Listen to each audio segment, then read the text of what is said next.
No more continue this system. গত মাসেও প্রায় ১.৫ লক্ষ মুসলমানকে বিতাড়িত করা হয়েছে।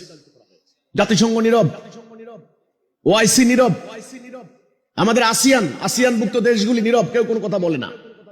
এই নীরবতা কবরের নীরবতা মুসলমানদের বেলায়। আমাদের সরকার গত 2 দিন আগে বলেছেন 12 লক্ষ জনগণের ভার আমরা সহ্য করতে পারছি না। যারা আল্লাহর হুকুম, আল্লাহর বিধানকে পরিকল্পিতভাবে, সুচিন্তিতভাবে বাদ দিয়ে তারা মানুষের তৈরি বিধান বা ইবলিসের বা শয়তানের আনুগত্য করে, তারাই কি তাগুত নয়? কি কোরআনে আল্লাহ সূরা মায়েদা 44, 45, 47 পরিষ্কার। কি সুন্দর কথা, কি পরিষ্কার কথা। এখানে কোনো তাফসিরের প্রয়োজন হয় না, শানে নজুল তালাশ করার দরকার হয় না। যারা সরল অনুবাদ পড়বেন তারাই বুঝবেন এটার মিনিং। আউযু বিল্লাহি মিনাশ শাইতানির রাজিম। বিসমিল্লাহির রহমানির রহিম। আলহামদুলিল্লাহি রাব্বিল আলামিন। দরুদ ও সালাম আখিরি নবী, বিশ্ব নবী রাহমাতুল লিল আলামিনের প্রতি সালাম জানাই। আমাদের আন্দোলনের প্রতিষ্ঠাতা মহামান্য ইমামুজ্জামানের প্রতি। আজকের এই আলেম সমাবেশ থেকে আমি স্মরণ করছি, শ্রদ্ধাভরে স্মরণ করছি আমাদের সে সমস্ত শহীদ ভাইদের, যারা তাদের মূল্যবান জীবন বিলিয়ে দিয়েছেন আল্লাহর রাহে, আল্লাহর এই দিন প্রতিষ্ঠার অভিপ্রায়ে। আমাদের আজকের বিষয়বস্তু জনমত সৃষ্টিতে আলেমদের ভূমিকা। আলেমরা আজকে এমন একটি জায়গায় এসে দাঁড়িয়েছেন, তাদের মর্যাদা, তাদের সম্মান, তাদের স্ট্যাটাস কতখানি আমাকে নতুন করে বলতে হবে না। আমার প্রিয় জন্মভূমি এই বাংলাদেশ একটা কঠিন সংকটের মধ্য দিয়ে যাচ্ছে। এই সময় সারা পৃথিবীতে যদি এক দৃষ্টিতে দুনিয়ার দিকে তাকান, আপনি দেখবেন দুর্বলের উপর সবলের অত্যাচার, দরিদ্রের উপর ধনীর বঞ্চনা, শাসিতের উপর শাসকের জুলুম, উন্নত বিশ্ব কর্তৃক অনুন্নত রাষ্ট্রগুলিকে শোষণ, 34টা রাষ্ট্রে দেশে দেশে যুদ্ধ চলছে। সারা পৃথিবী একটা নরককুণ্ডে পরিণত হয়েছে। সর্বত্র মানবাধিকার লঙ্ঘনের মহোৎসব। আমি যে জাতির অন্তর্ভুক্ত, আমি নিজেদেরকে মুসলমান বলে গৌরব বোধ করি। 240 কোটি আমরা, পৃথিবীর সমগ্র জনশক্তির 31% সমস্ত পপুলেশনের 57টা ভৌগোলিক রাষ্ট্র। আমাদের তেল গ্যাস সম্পদ 70% মুসলমান এই জনগোষ্ঠীর, অর্থাৎ এই ভূখণ্ডের পায়ের নিচে। 140টা সমুদ্র বন্দর। ইন্দোনেশিয়া, মালয়েশিয়া থেকে শুরু করে যদি আপনি মরক্কোর হিসাব করেন, তাহলে শুধু সশস্ত্র বাহিনীর সংখ্যা আছে 1,70,00,000-এর উপরে। তাহলে এই বিপুল বিশাল প্রাকৃতিক সম্পদ, জনসংখ্যা, টোটাল আয়তন, আমাদের পায়ের নিচে আয়তন 3.25 কোটি বর্গ মাইল। Can you imagine? আপনি কি অনুমান করতে পারছেন আমাদের কি বিপুল প্রাকৃতিক সম্পদ, কি জনসংখ্যা? অথচ যদি কম্পেয়ার করেন, ইহুদি জনগোষ্ঠী 0.2%। সারা দুনিয়ার ইহুদি একত্রিত করলে 2 কোটি হবে না। আর প্যালেস্টাইনে ইসরায়েলের একত্রিত করলে 70 থেকে 80 লাখ। আর তাদের যে রাষ্ট্রটা তারা দখল করেছে জোর করে, সেটা মাত্র 27,000 বর্গ মাইল। পৃথিবীর অন্যতম একটা ক্ষুদ্র রাষ্ট্র আজকে একটার পর একটা মুসলমান জনপদ ধ্বংস করে দিচ্ছে। আমরা 8 কোটি উদ্বাস্তু। এই রিয়েলাইজেশন, এই আলোচনা, এই ডিসকাশন, এই পর্যালোচনা, এই আত্মসমালোচনা করার জন্যই আজকে আমাদের মুহতারাম ওলামা মাশায়েখদেরকে আমি আমন্ত্রণ জানিয়েছি। আমি পার্সোনালি আমি গুনাহগার, একেবারে ordinary man in this country. আমি খুবই সাধারণ মানুষ, কিন্তু আমি আজ সনির্বন্ধ অনুরোধ করছি আপনাদেরকে, আপনারা আমার এই আমন্ত্রণে যখন এসেছেন, এখানে মানুষ ভুলের ঊর্ধ্বে নয়, ভুল ত্রুটি নিয়েই মানুষের জীবন। বাবা আদম আলাইহিস সালাম যখন সেই জান্নাতে আল্লাহ রাব্বুল আলামিন যখন বললেন যে এই গাছের নিকট যাবে না, গেলে তুমি জালেম হয়ে যাবে। যখন শয়তান প্ররোচিত করলেন, তাদেরকে সেই নিষেধাজ্ঞা ভুলিয়ে দিলেন। বাবা আদম মা হাওয়া যখন সেখানে গেলেন, আপনারা জানেন পবিত্র কোরআন আমাদেরকে তথ্য দেয়, তাদের লজ্জাস্থান অনাবৃত হয়ে পড়লো। সাংঘাতিক কথা, তারা জান্নাতের পাতা দ্বারা লজ্জাস্থান আবৃত করতে লাগলেন। তখন রব্বুল ইজ্জতের শানে তারা তওবা করলেন, রব্বানা জালামনা আনফুসানা ওয়া ইল্লাম তাগফির লানা ওয়া তারহামনা লানাকুনান্না মিনাল খাসিরিন। এটা তওবা, এটা বাবা আদমের তওবা। আমরা তার সন্তান, তিনি জান্নাতের মানুষ, তিনি তখন গুনাহ করার এত সুযোগই পাননি। একটা নিষেধাজ্ঞা মনে রাখতে পারেননি, সেজন্য তিনি তওবা করতে করতে অস্থির হয়ে গেলেন। তো কাজে আমরা এই মাটির দুনিয়াতে, এই প্রতারণার দুনিয়াতে, ছলনার দুনিয়াতে, নাস্তিকতাবাদের এই যুগে এসে আমাদের ভুল ত্রুটি গুনাহ পাপ আমরা আকণ্ঠ নিমজ্জিত। যে কথা আমি বলার চেষ্টা করেছি, আমাদের তো অভাব থাকার কথা নয়। জনসংখ্যার অভাব নেই, মাটির অভাব নেই, সম্পত্তির অভাব নেই। কিসের অভাব? শুধু বাংলাদেশের মধ্যে আমি এখন আমার দৃষ্টিকে নিবদ্ধ করব। আমার বাংলাদেশ, প্রিয় জন্মভূমি বাংলাদেশ, এখানে প্রায় 56,000 বর্গ মাইলের এই রাষ্ট্রটা দীর্ঘ সংগ্রামের পর এটা গড়ে উঠেছে এই বঙ্গোপসাগরের এই ভদ্বীপ অঞ্চলের এই তটরেখায় বা এই পলিসঞ্চিত এই জায়গাটা। এই বাড়ির পাশের মিয়ানমার থেকে 24 লাখ মুসলমানকে বিতাড়িত করে দেওয়া হলো। মুসলমানদের যে আবাস ভূমিটা ছিল, আমি একটা হিসাবে পেয়েছি 45,000 বর্গ মাইল। গতকালকে আরেকটা ক্রস এক্সামিন করতে যখন গেলাম, সেখানে বলা হচ্ছে 36,000 বর্গ মাইল। আমি ধরলাম 40,000 বর্গ মাইল। আরাকান রাজ্য মুসলমানদের। আজকে একটা মুসলমান সেখানে গত মাসেও প্রায় 1.25 লক্ষ মুসলমানকে বিতাড়িত করা হয়েছে। জাতিসংঘ নীরব, ওআইসি নীরব, আমাদের আসিয়ানভুক্ত দেশগুলি নীরব, কেউ কোনো কথা বলে না। এই নীরবতা কবরের নীরবতা মুসলমানদের বেলায়। আমাদের সরকার গত 2 দিন আগে বলেছেন 12 লক্ষ জনগণের ভার আমরা সহ্য করতে পারছি না। আজকে প্রেস ক্লাবের সামনে আমি যখন গাড়ি দিয়ে ঢোকা শুরু করলাম, গাড়ি ঢোকার মতো কোনো অবস্থা নাই। হাজার হাজার নার্স তারা বিক্ষোভ করছেন প্রতিনিয়ত। আমাদের শিক্ষকরা, বিশেষ করে ইবতেদায়ী মাদ্রাসার শিক্ষকদের আন্দোলন তো চলছে। আমাদের বাংলাদেশে 5 থেকে 6 লক্ষ মসজিদে ইমামতি করছেন আপনারা যারা ইমামরা আছেন, খতিবরা আছেন। সেই মসজিদে অনেকে আজান দিচ্ছেন। কওমি মাদ্রাসা আছে প্রায় 27 থেকে 28 হাজার। সেখানে লক্ষ লক্ষ আলেম প্রতিনিয়ত বের হচ্ছেন। হাজার হাজার উস্তাদ বা মুহতামিম, মুফতি, মৌলানা, ওনারা শিক্ষা দিচ্ছেন। এই শীতকাল আসছে, শীতকালে গ্রাম বাংলার ঐতিহ্য ওয়াজ মাহফিল হয়। হাজার হাজার আলেম মাহফিলে, নানান ঘরানার আলেম তারা বয়ান রাখবেন, লক্ষ লক্ষ মানুষ সেখানে শুনবেন। তাহলে বাস্তবতা আসেন, আমাদের এলেম হচ্ছে, এলেম হাসিল হচ্ছে, আমল হচ্ছে, পপুলেশন বাড়ছে, আমরা নানান দিক থেকে প্রযুক্তিগত জ্ঞান নিচ্ছি, কিন্তু শান্তি কোথায় গেল? ইসলাম শব্দের আক্ষরিক অর্থটাই কিন্তু শান্তি। যদি শান্তি হয়, এই শান্তির কপট কোথায় গেল? স্বাধীনতার 54 বছর চলে গেল, এ পর্যন্ত কতগুলি আন্দোলন হয়েছে। প্রত্যেকটা আন্দোলনে হাজার হাজার মায়ের বুক খালি হয়েছে। আমরা কি স্বাধীন হয়েছি? হয়েছি? হই নাই। জুলুম বন্ধ হয়েছে, অফিসে ঘুষ বন্ধ হয়েছে, সুদ বন্ধ হয়েছে। এই মুহূর্তে সুদের হার 15 থেকে 17%। সুদের মারপ্যাচ ভয়ঙ্কর, 40%, 45% হয়ে যায়। এই 92% মুসলমানের দেশ। এই মুহূর্তে $350 বিলিয়ন গত 20 বছরে লুটপাট হয়েছে বাংলাদেশ থেকে। ইন্টারিম গভর্নমেন্ট ক্ষমতা আসার পর প্রায় $25 বিলিয়ন পাচার হয়েছে। আমি পরিসংখ্যানে কথা বলছি, আমার কথাগুলি ডকুমেন্টেড। আজকে ব্যবসায়ীরা পাগল হয়ে গিয়েছে। আমরা ব্যবসা করে খাই। কোরআনে আল্লাহ বলছেন সুদ হারাম করা হলো, ব্যবসাকে হালাল করা হলো। ব্যবসা করো। হাদিসে রাসূল বলেছেন একজন সত্যনিষ্ঠ ব্যবসায়ী শহীদ সিদ্দিকদের সাথে হাসরের দিন উঠবে। আজকে ব্যবসা করতে যান, ভিক্ষার থলি ধরিয়ে দেওয়া হবে আপনাকে। কারণ আছে, একজন যখন 40,000 কোটি টাকার মালিক হয়ে যায়, রুই কাতলাদের দাপটে পুঁটি মাছ আমাদের আর জীবন থাকে না। This is my country, this is our country, our motherland, our homeland. আজকে এখানে এই আন্দোলন হতে হতে একবার 90-এর আন্দোলন হলো, বলো কি স্বৈরাচার বিরোধী, স্বৈরাচার চলে গেছে, এখন ডেমোক্রেসি আসবে। এরপর 24শে জুলাই আন্দোলন হলো, বলো এখানে বৈষম্য থাকবে না, বৈষম্যহীন ডেমোক্রেসি আসবে।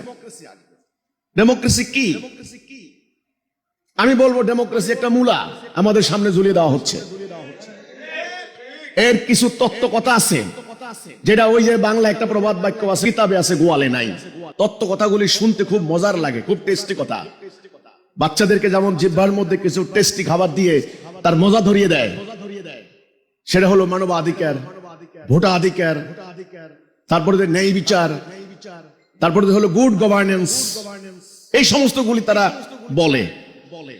কিন্তু এই গণতন্ত্র নামক জীবন ব্যবস্থা প্র্যাকটিস করার পর সত্যিকার অর্থে কি আমরা মানবাধিকার পেয়েছি? কেউ হলফ করে বলতে পারেন? আরে বাংলাদেশ বাদ দেন, জাতিসংঘের মহাসচিব বলেছেন বিশ্বের মানবাধিকার লঙ্ঘনের চূড়ান্ত নজিরবিহীন ঘটনা এখন হচ্ছে।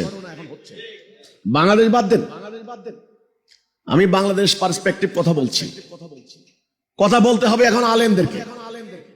আজকে আমাদের সাবজেক্ট আমি ঠিক করছি আল্লাহর দ্বীন প্রতিষ্ঠায়, জনমত ঘটনে আলেম ওলামাদের করণীয়। কেন আমি আল্লাহর দ্বীনের প্রস্তাব করছি? আমাদের সম্মানিত আলেমদের দৃষ্টিতে, ওনাদের দৃষ্টিতে আমাদের বা আমার অনেক ত্রুটি বিচ্ছুতি আছে। আমি আগেও বলেছি, আমি আদম সন্তান, ত্রুটি বিচ্ছুতি আমার থাকবে। আমি সেগুলো অ্যাকনলেজ করছি, আমি ডিনাই করছি না। আমি এও জানি আল্লাহ কোরআনে বলেছেন ইয়াগফিরু লাকুম যুনুবাকুম, সমস্ত গুনাহ মাফ করে দেওয়া হবে। পাপ, যুনুব, পাপ মাফ করে দেওয়া হবে। যদি মাফ করে দেওয়ার অ্যাসুরেন্স আল্লাহ রাব্বুল আলামিন আমাকে দিয়ে থাকেন, তাহলে আমার আর চিন্তা নেই। তার মানে আমি পুনঃ পুনঃ পাপ করবো? নো। কোনো কারণে অতীতে কোনো একটা মিস্টেক, ভুলের কারণে আমার যদি পাপ হয়ে থাকে, আল্লাহ সুবহানাহু ওয়া তাআলা পাপ আমাকে মাফ করবেন।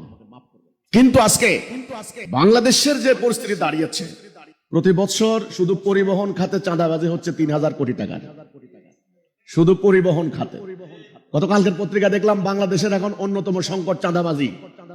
এমন কোন জায়গা নাই, চাঁদাবাজির অত্যাচারে মানুষ পাগল হয়ে যাচ্ছে।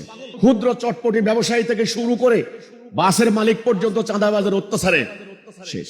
ঋণের জ্বালায় আত্মহত্যা করছে দেশের কৃষক এখন বর্তমানে।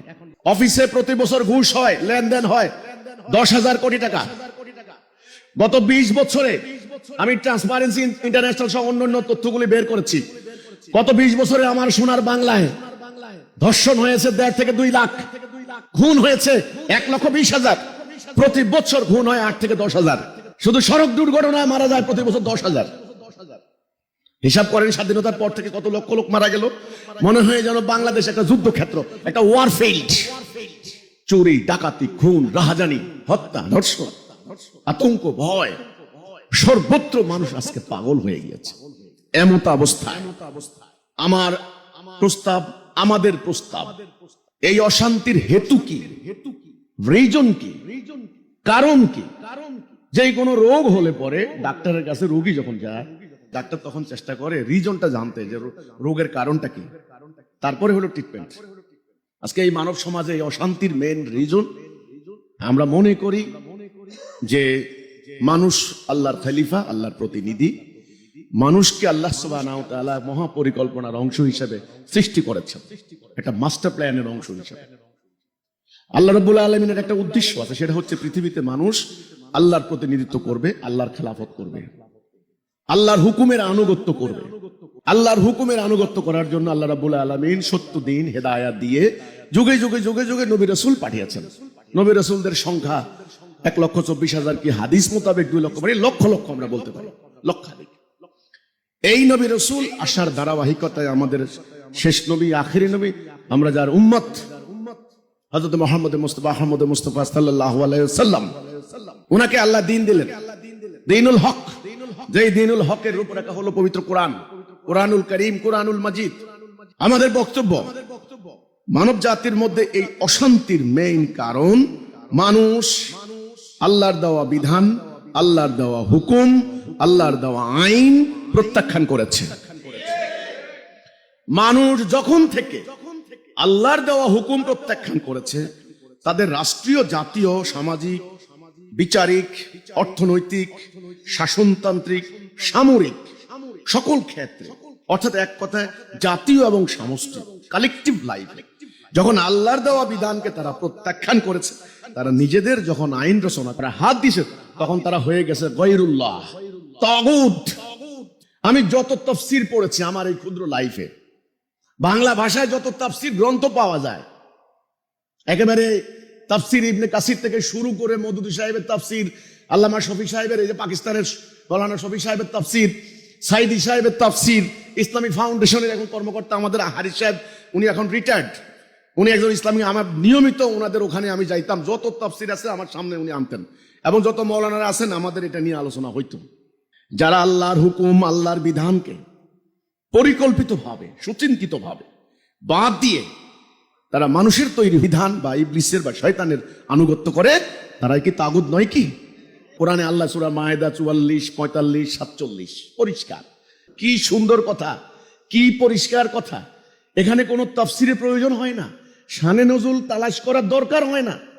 যারা সরল অনুবাদ পড়বেন তারাই বুঝবেন এটার মিনিং। ওমান লাম ইয়াহকুম বিমা আনজালাল্লাহ, আল্লাহ যেটা নাজিল করেছেন। আল্লাহ কি নাজিল করেছেন? এখন তো কোরআন, এর আগের কিতাবগুলি তো আছে, সেটা ভিন্ন, সেটা তো মনসুখ হয়ে গেছে, রহিত করেই তো আল্লাহ লেটেস্ট ভার্সন দিয়েছেন মানব জাতির জন্য, শেষ কিতাব, শেষ বিধান। তাহলে যারা আল্লাহর নাজেল করা বিধান দ্বারা ফয়সালা করে না, তারা কাফের, তারা জালেম, তারা ফাসিক।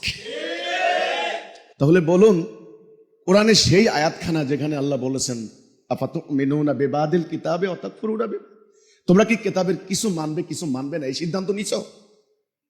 যদি নিয়ে থাকো খিজিউন ফিল হায়াতিদ দুনিয়া, দুনিয়ার জীবনে লাঞ্ছনা, অপমান, তাহলে এই দুনিয়ার জীবনে অশান্তি, জুলুম, লাঞ্ছনা, এই রক্তপাত, এই মানবাধিকার লঙ্ঘন, এই সুদ, এই ঘুষ, এই রাহাজানি, এই হত্যা, এই ধর্ষণ, এর মেইন কারণ কি? আল্লাহর বিধান প্রত্যাখ্যান করার ফল নয় কি? ফল নয় কি? আমাদের বক্তব্য প্রথম এই কথাটা, মানুষ যখন আল্লাহর বিধান বাদ দিয়েছে, তখনই মানুষের এই জাতীয় সামাজিক জীবনে অমানিসার ঘোর অন্ধকারে নেমে এসেছে। আপনারা জানেন যে বাবা আদম আলাইহিস সালাম কে যখন আল্লাহ রাব্বুল আলামিন মাটি দিয়ে তৈরি করলেন, তখন সমস্ত ফেরেশতাদেরকে বললেন সেজদা করো। সবাই সেজদা করলো, ইবলিস সেজদা করলো না। এখানে আল্লাহর সাথে ইবলিসের একটা ডায়ালগ কোরআনে আছে। আল্লাহ বললেন, ইবলিস, ওকে সেজদা করলি না কেন? ইবলিস বলে, ও হচ্ছে মাটি, আমি হচ্ছে আগুন। আল্লাহ বললেন, এখানে আর থাকতে পারবে না, আবা ওয়াস্তাকবারা ওয়া কানা মিনাল কাফিরিন, অহংকার করলো, সে কাফের হয়ে গেল, আউট। আমরা বলি আউযু বিল্লাহি মিনাশ শাইতানির রাজিম, রাজিম মানে বিতাড়িত, বহিষ্কৃত। তখন ইবলিস বলেছে, আল্লাহ তুমি যেই আদমকে আমার উপরে শ্রেষ্ঠত্ব দিলে, আমাকে অবকাশ দাও, সুযোগ দাও, আমি ওকে তোমার পথে থাকতে দেব না। আল্লাহ বললেন, যা, তুই তোর অশ্বারোহী পদাতিক বাহিনী দ্বারা হামলা কর, তোকে আমি সুযোগ দিলাম উত্থান দিবস পর্যন্ত। ইবলিস ক্ষমতা নিয়ে চলে আসলো। আজকে দুনিয়াতে আমাদের সামনে রাস্তা কিন্তু দুইটা, একদিকে ডান, একদিকে বাম। ডাইন হাত, বাম হাত, কিয়ামত পর্যন্ত আমাদেরকে মনে করিয়ে দেওয়ার জন্য রূপক অর্থে এই দুই হাত আমারই হাত, এই হাতও আমার হাত, এই হাতও আপনার হাত, এটারও যেমন কার্যকারিতা আছে, এটারও আছে। তাহলে এটা ডান কেন, এটা বাম কেন? অর্থাৎ সারা জীবন যেন আপনি মনে রাখেন, আপনার সামনে দুটি রাস্তা। এই দুনিয়াতে আপনি পরীক্ষা স্বরূপ এসেছেন। আপনার বাবা মাকে জান্নাতে থাকতে দেওয়া হয়েছিল, তাদেরকে জান্নাত থেকে দুনিয়াতে দেওয়া হয়েছিল। আল্লাহ বলেছিলেন কিছু কালের জন্য যাও, ওখানে বংশবৃদ্ধি করো। তখন বাবা আদম টেনশনে পড়ে গেলেন, আমার কি দশা হবে? তখন আল্লাহ অ্যাসুরেন্স করলেন, নিশ্চিত করলেন, ফাইম্মা ইয়াতিয়ান্নাকুম মিন্নি হুদা ফামান তাবিআ হুদায়া ফালা খাউফুন আলাইহিম ওয়ালা হুম ইয়াহজানুন। এই দুনিয়াতে তাহলে আমরা আসলাম পরীক্ষা স্বরূপ, এটা আমাদের পার্মানেন্ট বাড়ি না, এখানে আমরা চিরস্থায়ী নই। পরীক্ষার হল 3 ঘন্টার, কেউ কিন্তু পার্মানেন্ট, সবাই জানে আমার every minute, every second most important. পরীক্ষার হল 3 ঘন্টা, কাজে লাগায়, কারণ এর আগে পড়ালেখা করা হয়েছে। এখন এই দুনিয়াতে আমার সামনে দুটি রাস্তা, দুটি পথ, হিদায়াত, দালালাহ, যেটা সূরা ফাতিহায় আমরা প্রতি ওয়াক্ত সালাতের মধ্যে পড়ি, ইহদিনাস সিরাতাল মুস্তাকিম গায়রিল মাগদুবি আলাইহিম ওয়ালাদ-দাল্লিন। আল্লাহ দলালাতে নিও না, পথভ্রষ্টতায় নিও না আল্লাহ, ওটা গয়রুল্লাহ, ওটা তাগুত, ওটা শিরিক, ওটা কুফর। ওই রাস্তা নির্মাণ করেছে ইবলিস, ওই পথের শেষ মাথা জাহান্নাম। ইবলিসের উদ্দেশ্য হচ্ছে আমাকে জাহান্নাম নেওয়া। ওই রাস্তায় যারা যাবে তারা অনিবার্য রূপে অন্যায়, অবিচার, ফাসাদ, ওয়াসাফাকুদ্দিমার মধ্যে পড়বে।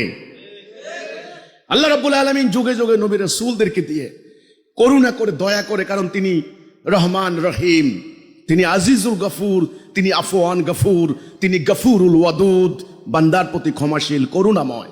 করুণা করে তিনি বান্দাকে গাইডেন্স, রাইট ডাইরেকশন দেওয়ার জন্য, হেদায়া দেওয়ার জন্য নবী রাসূল পাঠিয়েছেন।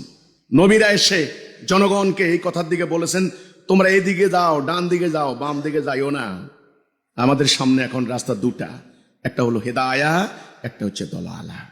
এ ডান দিকে যাওয়ার যে অঙ্গীকার, আল্লাহর হুকুম মেনে নেওয়ার অঙ্গীকার, সেই অঙ্গীকারের নামই হচ্ছে কালেমাতুত তাওহীদ, লা ইলাহা ইল্লাল্লাহ। আল্লাহর হুকুম ছাড়া, আল্লাহর আনুগত্য ছাড়া, আল্লাহর বিধান ছাড়া আমি কারো বিধান মানি না। এই কলেমাতুত তাইয়্যিবার অঙ্গীকার শুরু হচ্ছে লা। লা মানে মানি না, অস্বীকার করছি। কাকে অস্বীকার করছি? ওই যে ইবলিস, ইবলিসের তৈরি আল্লাহর হুকুম পরিপন্থী সমস্ত হুকুম বিধানকে আমি অস্বীকার করছি। আমি যখন এই রাস্তায় উঠলাম তখন আমি মুমিন, আর ওই রাস্তা যারা থাকবে তারা কাফের। আমার রাস্তার শেষ মাথা জান্নাত, আমার ওয়ালি আল্লাহ, অভিভাবক আল্লাহ। পবিত্র কোরআন ঘেটে দেখেন, এই হচ্ছে সত্য। তাহলে আমি এখানে সামারি করতে চাই, দুনিয়াতে মানুষ আল্লাহর খলিফা, আল্লাহর প্রতিনিধি। দুনিয়াতে আমাদের মূল ইবাদত হচ্ছে আল্লাহর খেলাফত করা, আল্লাহর হুকুমের আনুগত্য করা। আল্লাহর হুকুম দ্বারা আমাদের রাষ্ট্র, আমাদের সমাজ, আমাদের বিধান যদি চলে, তবে আমি ডাইন দিকের লোক, আমি মোমেন। আমি জাতিগত পরিচয়, ন্যাশনাল আইডেন্টিটি, বর্তমানে আমাদের ন্যাশনাল আইডেন্টিটি ক্রাইসিস চলছে। এর আগে তর্ক হয়েছে বাঙালি না বাংলাদেশি, জানেন তো এগুলি। এক বুদ্ধিজীবী, এক গ্রুপ বলে আমরা আগে বাঙালি তারপরে মুসলমান, আরেক গ্রুপ বাইরে হয়েছে আমরা মুসলমান না বাঙালি। আইডেন্টিটি ক্রাইসিস ভালো নয়। মিয়ানমারের একটা উদ্বাস্তু ছেলে চট্টগ্রাম বিশ্ববিদ্যালয়ে পড়ালেখা করে ঢাকা আসছিল, কি যেন সে ফেসবুকে আমার একটা বক্তব্য শুনছে, শোনার পরে সে আমার সাথে সাক্ষাতের একটা মানে অ্যাপ্লিকেশন করছে। আমি ঠিক আছে, ওকে আনো। তো তার এই ছেলেটার জন্মই হয়েছে আপনার রোহিঙ্গা ক্যাম্পে, তার বাবারা চলে আসছিল অনেক আগে। যে এখন সে চিটাগং ইউনিভার্সিটি না কোন একটা ভার্সিটির পড়ে, যাই হোক। তা আমি বললাম যে তোমাদের আসল প্রবলেমটা কি? এই ছেলেটা শিক্ষিত ছেলে, সে বলল মিয়ানমারে আমাদের প্রবলেম হচ্ছে আমাদের আইডেন্টিটি ক্রাইসিস। আমাদের এই মিয়ানমারের জনগণ জানেই না যে আমরা আসলে মুসলিম। কেন আইডেন্টিটি ক্রাইসিস হবে? আল্লাহ পবিত্র কোরআনে আমাদের জাতীয় পরিচয় কি দিলেন? মুসলিম। যখন আমরা আল্লাহর এই বিধানকে আত্মসমর্পণ করে নেব, সারেন্ডার করে নেব, তখন আমরা মুসলিম। আমাদের কি ন্যাশনাল আইডেন্টিটি ক্রাইসিস হবে আর? তাহলে আমার সামনে এখন রাস্তা দুটা, একটা হলো হেদায়া, একটা হলো দলালা।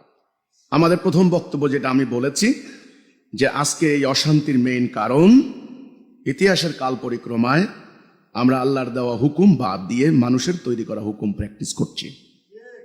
এই হচ্ছে মেইন। আল্লাহর খেলাফত বাদ দিয়ে আমরা সবাই দলালাতে চলে গিয়েছি। নবী করিম সাল্লাল্লাহু আলাইহি সাল্লাম যখন এই মক্কায় আসলেন, তখন মক্কার লোকেরা বিভিন্ন গোত্রে বিভক্ত ছিল। সেই গোত্রীয় সমাজগুলিকে রাসূলুল্লাহ ঐক্যবদ্ধ করছেন একটা কথার উপরে, লা ইলাহা ইল্লাল্লাহ মুহাম্মাদুর রাসূলুল্লাহ। আল্লাহ এবং তার রাসূল, অর্থাৎ আল্লাহর হুকুম ছাড়া কারো হুকুম মানি না। এই হুকুমটাকে বাস্তবায়ন করেছেন রাসূলুল্লাহ। মক্কা 13টা বৎসর কি অকল্পনীয় নির্যাতন নিপীড়ন হয়েছে। উনি কিন্তু অন্যায়ের কাছে সারেন্ডার করেন নাই, শিরিক কুফরের কাছে আপোষ করেন নাই। আজকে আমাদের একদল লোক শিরিক কুফরের সঙ্গে আপোষ করে, তারা হেকমতের দোহাই দিয়ে তারা কিভাবে ইমানে থাকতে পারেন আমার বুঝে আসে না, আমার জ্ঞানের মধ্যে আসে না। রাসূলকে ডাক দিয়ে বলা হয়েছিল, রাসূলুল্লাহ চাচা, যে ভাতিজা, ওরা বলে তুমি যদি এই তাওহীদের দিকে ডাক দেওয়া ছেড়ে দাও, তোমাকে আরবের ধনী বানিয়ে দেওয়া হবে, বাদশা বানিয়ে দেওয়া হবে, সুন্দরী নারী দেওয়া হবে, শরীর খারাপ থাকলে অসুস্থের কারণে এগুলো বলছো, তোমাকে উত্তম ডাক্তার দেখানো হবে, তুমি এটা বাদ দিবা কিনা? রাসূলুল্লাহ বুক টান টান করে দাঁড়িয়ে কি বলেছিলেন? চাচা, ওদেরকে বলে দিবেন এক হাতে চন্দ্র এক হাতে সূর্য এনে দিলেও মোহাম্মদ এই সত্য ত্যাগ করবে না। হয় আল্লাহর বিজয় হবে, না হলে মোহাম্মদ শহীদ হয়ে যাবে। এই আপোষহীন সংগ্রাম কিসের সঙ্গে আপোষ চলবে না? শিরিক কুফরের সঙ্গে, গয়রুল্লাহর সঙ্গে, তাগুদের সঙ্গে, মানুষের তৈরি বিধানের সঙ্গে। কোনো আপোষ চলবে না। লা ইলাহা ইল্লাল্লাহ। এই ঘোষণা দেওয়ার সাথে সাথে রাসূলুল্লাহর উপরে পাথর নিক্ষেপ হয়েছিল। তাব্বা লাকা ইয়া মুহাম্মদ। তিনি আপোষ করেননি। তিনি হিকমত করতে পারতেন, কৌশল করতে পারতেন যে এখন আমার শক্তি নাই, এ কথা এখন বলার দরকার নেই। নো, তিনি বুক টান টান করে বলেছেন আল্লাহ ছাড়া কারো হুকুম মানি না। এটা একজন মুমিনের ঘোষণা। রাসূলুল্লাহ থাকতে পারলেন না মক্কায়। 2 থেকে 250 বর্ণনার মধ্যে হেরফের আছে। ওনাদেরকে নিয়ে তিনি চলে গেলেন মদিনায়। মদিনায় যাওয়ার পরে শুরু হয়ে গেল লড়াই, যুদ্ধ, কিতাল, যেটা আল্লাহ কোরআনে ফরজ করলেন কুতিবা আলাইকুমুল কিতাল আহুয়া কুরহুল লাকুম। তোমাদের জন্য কিতাল ফরজ করা হলো, যদিও তোমাদের নিকট অপছন্দনীয় হয়। 78টা যুদ্ধ করলেন, গাছের লতা পাতা খেলেন, শত্রুর আঘাতে আঘাতে জর্জরিত হলেন। মাথায় হেলমেট ভেঙে রাসূলুল্লাহ মাথা ঢুকে গেল। ওনার চাচা হামজা থেকে শুরু করে সাইয়্যিদুশ শুহাদা, আপনারা জানেন হযরত হামজা রাদিয়াল্লাহু আনহু থেকে শুরু করে শত শত জলিল কদর সাহাবী শহীদ হয়ে গেলেন, আহত হলেন, রক্তাক্ত হলেন, বিকলাঙ্গ হলেন। অধিকাংশ সাহাবীর কোনো না কোনো শরীরের অস্ত্রের আঘাত ছিল। এই যে সংগ্রাম, এই যে লড়াই, এই যে কোরবানি, এই যে দেশান্তরিত হওয়া, এই যে আত্মদান, এই যে আত্মত্যাগ, এর উদ্দেশ্য কি ছিল? না অন্য কিছু? না রাসূলুল্লাহ কারো সম্পত্তি লুণ্ঠন করেছেন? আল্লাহর দ্বীন। কারণ আল্লাহ ওনাকে এই উদ্দেশ্যেই পাঠিয়েছেন। সূরা ফাতা 28, সূরা সফ 9, সূরা তওবা 33, 3টা সূরা।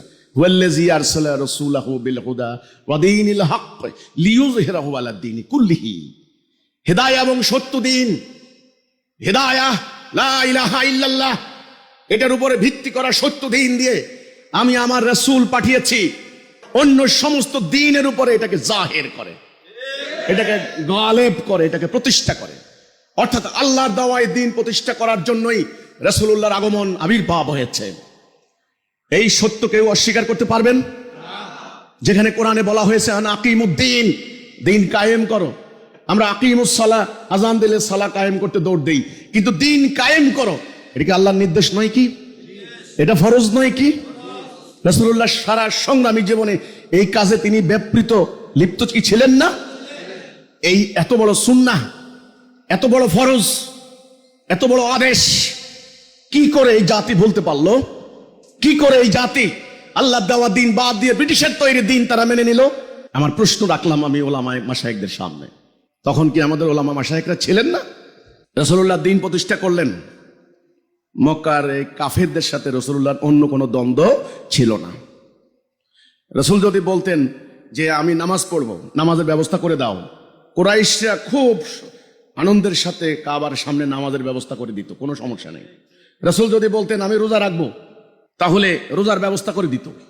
কিন্তু রাসূল যখন বলেছেন আমি আল্লাহ রাসূল, আমার উপরে যেটা নাজেল হয়েছে এটা তোমাদের জীবন বিধান, তখনই তারা বলেছে তুমি ভালো মানুষ আমরা জানি, তুমি আলামিন as-সাদিক আমরা জানি, তুমি উচ্চ বংশীয় রাইস ফ্যামিলি, কুরাইশ বনু হাশিম গোত্রের, কাবার মুতাওয়াল্লি পরিবার, নো ডাউট অ্যাবাউট ইট, আমরা জানি। বাট তোমার উপরে যেটা নাজেল হয়েছে আমরা এটা মানব না। আমরা আমাদের পূর্বপুরুষ যেটা অনুসরণ করেছে আমরা সেটাই মানব। তারা মানতে যেটা স্বীকার তারা রাজি ছিল না বলেই তো তারা কাফের হয়ে গিয়েছিল। তারা কি আল্লাহ বিশ্বাস করতো না? হজ করতো না? যাকাত দিত না? দিত। কারণ কাফের কেন হলো? কারণ তারা আল্লাহর এই বিধানকে জাতীয় রাষ্ট্রীয় জীবনে মানতে প্রস্তুত ছিল না। একই কারণ যদি বর্তমানে হয়ে থাকে, আমরা নামাজ পড়ি, রোজা রাখি, হজ করি, মসজিদে যাই, আমরা জাতীয় রাষ্ট্রীয় জীবনে আল্লাহর বিধান বাদ দিয়েছি, আমরা মুসলমান দাবি করতে পারি কিভাবে? কোন সূত্র মোতাবেক?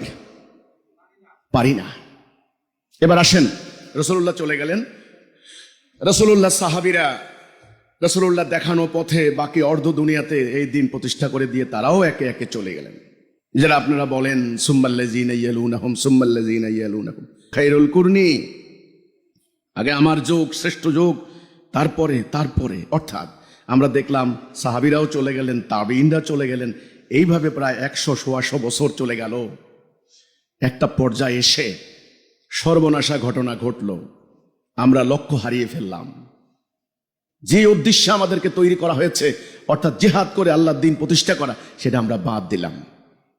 আমরা খাতা কলম নিয়ে ঘরে ঢুকলাম, আমরা সূক্ষ্মাতি সূক্ষ্ম ব্যাখ্যা বিশ্লেষণ, অতি বিশ্লেষণ, সূক্ষ্ম ব্যাখ্যা শুরু করে দিলাম। আরেক দল লোক ঘরের দরজা বন্ধ করে হাতের তসবিহ দানা নিয়ে আমরা বাকাবিল্লা ফানাফিল্লা হওয়া শুরু করলাম, আত্মার ঘষা মাজা করে সংগ্রাম বাদ দিলাম। ওইদিকে শত্রুরা কিন্তু বসে নাই, তারা প্রথমে সেই পূর্ব এলাকা থেকে আসলো হালাকু খানরা, কচু কাটা করলো বাগদাদ, 20 লক্ষ মুসলমানের মাথা কেটে পিরামিড বানানো হলো। তখন জ্ঞানে বিজ্ঞানে আমরা সেরা। আমাদের সেই বিখ্যাত বিখ্যাত বিশ্ববিদ্যালয় বাগদাদে অবস্থিত, বইগুলি পুড়িয়ে সমস্ত নদীগুলি পানি কালো হয়ে গেল, মানুষের রক্তে পানি লাল হয়ে গেল। আমরা কিন্তু হালাকু খানের আক্রমণ রোখাইতে পারি নাই। এই জন্য 5 দফা কর্মসূচি, জাতি রক্ষার মূল কবচ, রক্ষা কবচ। 1 নম্বরে ঐক্য। রাসূলুল্লাহ বলেছেন সেই প্রখ্যাত হাদিস, আমাদের মোহতারাম আমাদের পীর সাহেবরা জনগণকে আধ্যাত্মিক সাধনা দিয়ে যান। অনেকে আধ্যাত্মিক সাধনা, আমি কাউকে সমালোচনা করতে এখানে বসি নাই, ছোট্ট ছোট্ট হাদিসের ওনারা আমলও বাদ রাখেন না। যেমন ধরেন মিসওয়াকের গুরুত্ব, মিসওয়াকের ফজিলত, মিসওয়াকের মশালা, সেটা পর্যন্ত শিক্ষা দিচ্ছেন। রাত 12টা বাজে কি আমল করা হবে, কি দোয়া করা হবে, সেই ফজিলত শিক্ষা দেওয়া হচ্ছে। অথচ এই 5 দফা কর্মসূচি রাসূলুল্লাহ বললেন আল্লাহ আমাকে দিয়েছেন, আমি তোমাদেরকে দিয়ে গেলাম, যেটা ডাইরেক্ট প্রত্যেকটা দফা কোরআনের আয়াত। 1 নাম্বার ঐক্য, তোমরা ঐক্যবদ্ধ থাকবে। কোরআন বলেছেন, আল্লাহর হুকুম, ওয়াতাসিমু বিহাবলিল্লাহি জামিয়ান ওয়া লা তাফাররাকু, ফারাক হইবে না, তোমরা এক জাতি, আল্লাহর রশি একটা, আল্লাহর রশি ধরে একটা জাতি থাকো ঐক্যবদ্ধ। সাপ্পান কাআন্নাহুম বুনিয়ানুম মারসুস, সীসা গলানো প্রাচীরের ন্যায়। তোমাদের নেতা হবেন একজন, সেই নেতার কথা শুনবে, নেতার আনুগত্য করবে। আতিউল্লাহ আতিউর রাসূল আউলিল আমরি মিনকুম, আউলিল আমর থাকবে তোমাদের। জাতি হবে একটা, মুসলিম উম্মাহ, উম্মতে মুসলিমা, উম্মতে মুহাম্মাদি। তোমাদের সংবিধান হবে কোরআন, তোমাদের ডাইরেকশন হবে দুনিয়া জোড়া। পৃথিবীর কোথায় মানবতা লঙ্ঘিত হচ্ছে সেখানে তোমরা ছুটে যাবে মানবতা প্রতিষ্ঠা করার জন্য। এই কর্মসূচি। 4 নম্বরে হিজরত, 5 নম্বর জিহাদ ফি সাবিলিল্লাহ। এই কর্মসূচি থেকে সরে গেলে ইসলামের রশি খুলে যাবে, আঘাত সরে গেলে।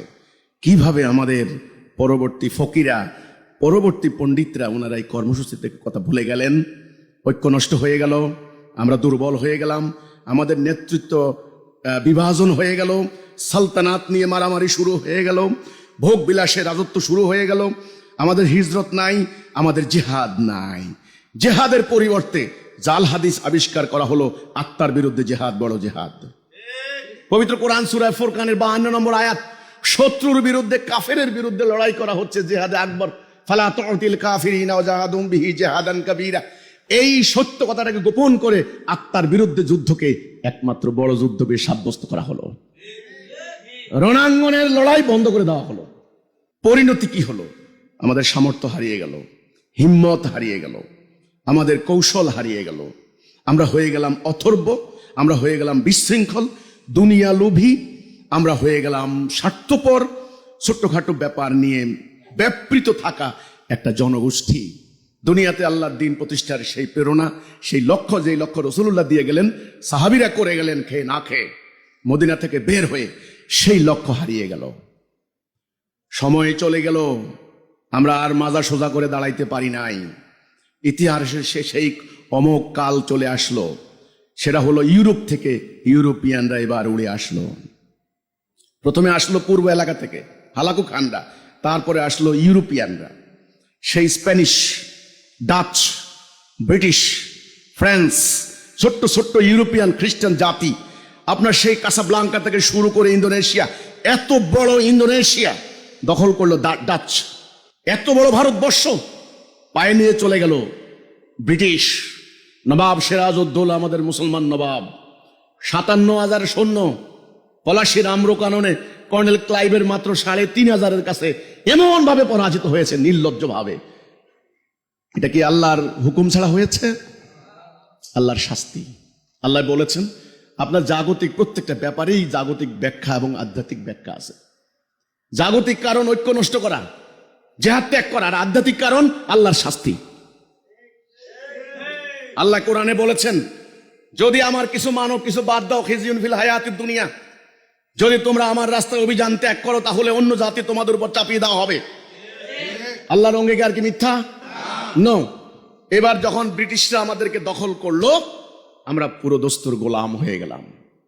তারা 300 বছর আমাদেরকে সরাসরি শাসন করলো, শোষণ করলো। তারা আল্লাহর বিধান বাদ দিয়ে তাদের হুকুম আমাদের উপর চাপিয়ে দিল। আল্লাহর দেওয়া আইন বিধান দ্বারা কোর্ট কাছারিতে বিচার হতো। তারা আদালত প্রতিষ্ঠা করলো, সুপ্রিম কোর্ট, হাই কোর্ট, জাজ কোর্ট, ম্যাজিস্ট্রেট কোর্ট, শব্দগুলো ইংরেজি। ইউনিয়ন পরিষদ, চেয়ারম্যান, ইউনিয়ন কাউন্সিল ইংরেজি, বুঝতে হবে। জাজ কোর্ট ইংরেজি, জাজ, জাস্টিস ইংরেজি, কোর্ট ইংরেজি, হাই কোর্ট ইংরেজি, ম্যাজিস্ট্রেট ইংরেজি, পাওয়ার অফ ম্যাজিস্ট্রেসি ইংরেজি।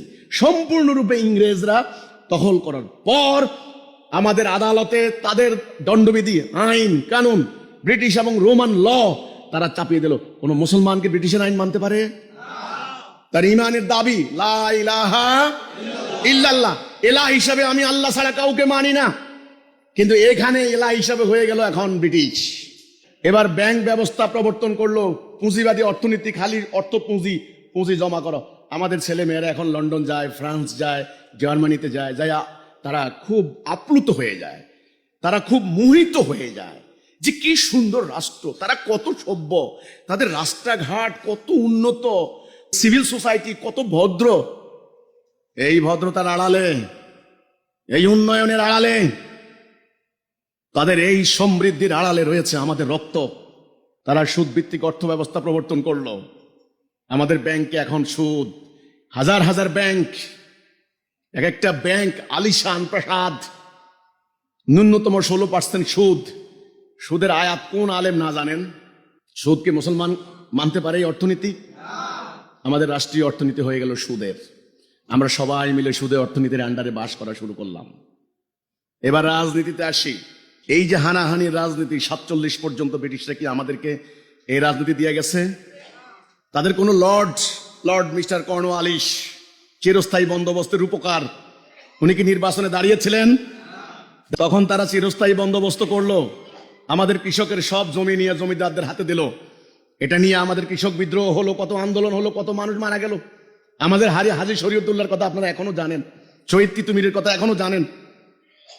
এই ব্রিটিশরা তারা 47 সালে নিজেরা যখন মারামারি যুদ্ধ করে, বিশ্বযুদ্ধ করে দুর্বল হয়ে গেছে, তারা আর সাম্রাজ্য ধরে রাখতে পারবে না।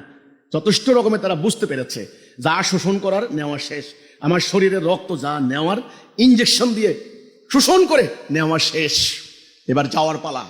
যাওয়ার সময় তারা এই হানাহানির রাজনীতি, কামড়াকামড়ির রাজনীতি, স্বার্থের রাজনীতি, তারা এই মূলা আমাদের হাতে ধরিয়ে দিয়ে গেছে। ওরা মারামারি কর রাজনৈতিক দল তৈরি করেছে, প্রথম কংগ্রেস তারাই করেছে, স্যার অক্টিভিয়াম হিউম, আপনারা ভালো করে জানেন। অল ইন্ডিয়ান কংগ্রেস তৈরির মূল হোতা মুসলিম লীগও তাদের পরিকল্পনা। 35 সালের ভারত শাসন আইন যারা পড়বেন তারা বুঝবেন তাদের মাস্টার প্ল্যানটা কি ছিল। এই ব্যবস্থার এই খাঁচার মধ্যে আমরা ঢুকেছি। এখান থেকে বের হওয়ার আর কোনো উপায়, বের করার আর কোনো পন্থা নেই, কোনো রাস্তা নেই। এখানে যারা রাজনীতি করছেন তারা স্বার্থের জন্য রাজনীতি করছেন। একদল ক্ষমতা যেতে পারলে রাষ্ট্রটাকে পুরো দেশের জমিদারি তালুত মনে করেন। এবার যাদের বিরোধী দল যারা ক্ষমতা আসার সম্ভাবনা আছে, ওদেরকে মেরে কেটে 200-300 মামলা দিয়ে নাস্তানাবুদ করে দেশ থেকে বের করে দেন। আর যদি দেশের ভিতরে থাকে কোন রকম, তার বাড়িঘর নাই, তার বাড়ি হচ্ছে জেলখানা। এই শত্রুতা, এই ক্রোধ এখন গ্রামে গ্রামে বিস্তার লাভ করেছে।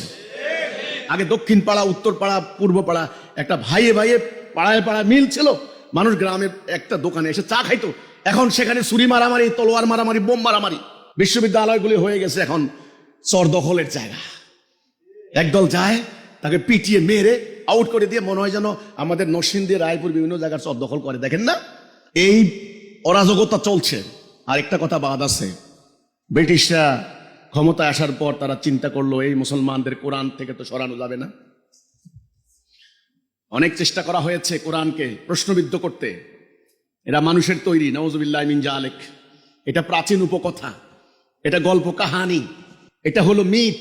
বিশ্ববিদ্যালয় পড়ায় মাইথোলজি। এটা মানুষের রচনা, ঐশী বিধান না, এটা ডিভাইন কমান্ডমেন্ট না। মোহাম্মদ একটা খুব চতুর লোক আছিল, খুব চালাক, হ্যাঁ, ভেরি ক্লেভার ম্যান। সে কিন্তু নিজে রচনা করছে এটা রাজনীতি করার জন্য, আরবের ওই গোত্রগুলোর কন্ট্রোল করার জন্য। একটা চালাক লোক, সে নিজে এই কোরআনটাকে রচনা করছে। এই ধারণা তাদের বস্তুবাদী ধারণা, নাস্তিকতাবাদী ধারণা। তারা চিন্তা করছে কোরআনকে তো আর বিলুপ্ত করা যাবে না। তারা মাস্টার প্ল্যান করেছে, তারা শিক্ষা ব্যবস্থা প্রবর্তন করেছে। দুইটা শিক্ষা ব্যবস্থা, একদিকে মাদ্রাসা এডুকেশন, এটার নাম দিয়েছে ওল্ড স্কিম, আরেকটাকে জেনারেল এডুকেশন, আধুনিক শিক্ষার নামে তারা এখানে ভূগোল, অঙ্ক, পদার্থবিজ্ঞান, রসায়ন বিজ্ঞান ইত্যাদি প্রযুক্তিগত জ্ঞান তারা দিয়েছে কেরানি শিক্ষার উদ্দেশ্যে, যেন সে মনে মস্তিষ্কে চিন্তা ধারণায় পুরো দস্তরে থাকবে একজন ইংরেজ। ইংরেজদের আইন ভালো, ইংরেজরা সভ্য জাতি, ইংরেজরা উন্নত জাতি, জ্ঞান বিজ্ঞানের প্রবক্তা ইংরেজরা, ব্রিটিশরা, ইউরোপিয়ান সিভিলাইজেশন, এই কনসেপ্ট এই জেনারেল এডুকেটেড যারা ভলিউম পদার্থবিজ্ঞান, রসায়ন বিজ্ঞান পড়ে পড়ে বের হচ্ছে, তাদেরকে সেটা শিক্ষা দিয়েছে। কোট টাই শুট বুট পরে, I am extremely sorry to say that, আমি কিন্তু সরি বলছি যারা শুট কোট টাই বুট পরেন, আমি তাদেরকে কোনো অবজ্ঞা করছি না, কারণ পোশাক নিয়ে আমার কোনো অ্যালার্জি নেই। আমি কিন্তু আমার কথার রেফারেন্স দিচ্ছি। এই পোশাক পরে শুধু গায়ের রঙে ইন্ডিয়ান নেটিভ, কিন্তু চিন্তা ভাবনায়, আকিদায়, বিশ্বাসে, কনসেপ্টে, ইমানে, ধারণায় সব ইংরেজ। সেখান থেকে কিন্তু নৈতিকতা শিক্ষা দেয় নাই, দেশপ্রেম শিক্ষা দেয় নাই। বিশ্ববিদ্যালয় থেকে মোটা মোটা সার্টিফিকেট নিয়ে বের হচ্ছেন দুর্নীতিবাজ, ব্যাংকে যাচ্ছে, পুরো ব্যাংক লুট করে নিয়ে যাচ্ছে। শিক্ষিত লোক, চার্টার্ড অ্যাকাউন্টেন্ট, ইকোনমিক্সে ডক্টরেট ডিগ্রি দাঁড়িয়ে বিশ্ববিদ্যালয়ের ফিসিস জালিয়াতি করছেন। এবার মাদ্রাসা, যখন মাদ্রাসা প্রতিষ্ঠা করা হলো, মাদ্রাসার ভিতরে তারা চিন্তা করলো কি করা হবে। এবার তারা খুব সূক্ষ্মভাবে সিলেবাস কারিকুলাম তারা প্রণয়ন করলো নিজেরা।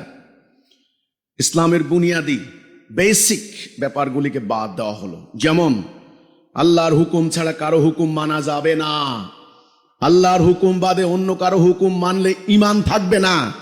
এই কথাটা সভরেন্টি অফ আল্লাহ, আল্লাহর সার্বভৌমত্ব মানাই হচ্ছে তাওহীদের ঘোষণা, এইটা ঈমান থেকে বাদ দিল। এক নাম্বার। দুই নাম্বার, জিহাদের যে কনসেপ্ট সম্পূর্ণ ভুলিয়ে দেওয়া হলো, রাষ্ট্রীয় জীবনে দিন প্রতিষ্ঠার প্রেরণা বাদ দেওয়া হলো। আচ্ছা, আইন আদালত, আইন কানুন, কোর্ট কাছারি বাদ দেওয়া হলো, বিজ্ঞান প্রযুক্তি শিক্ষা বাদ দেওয়া হলো। কি কি শেখানো হলো?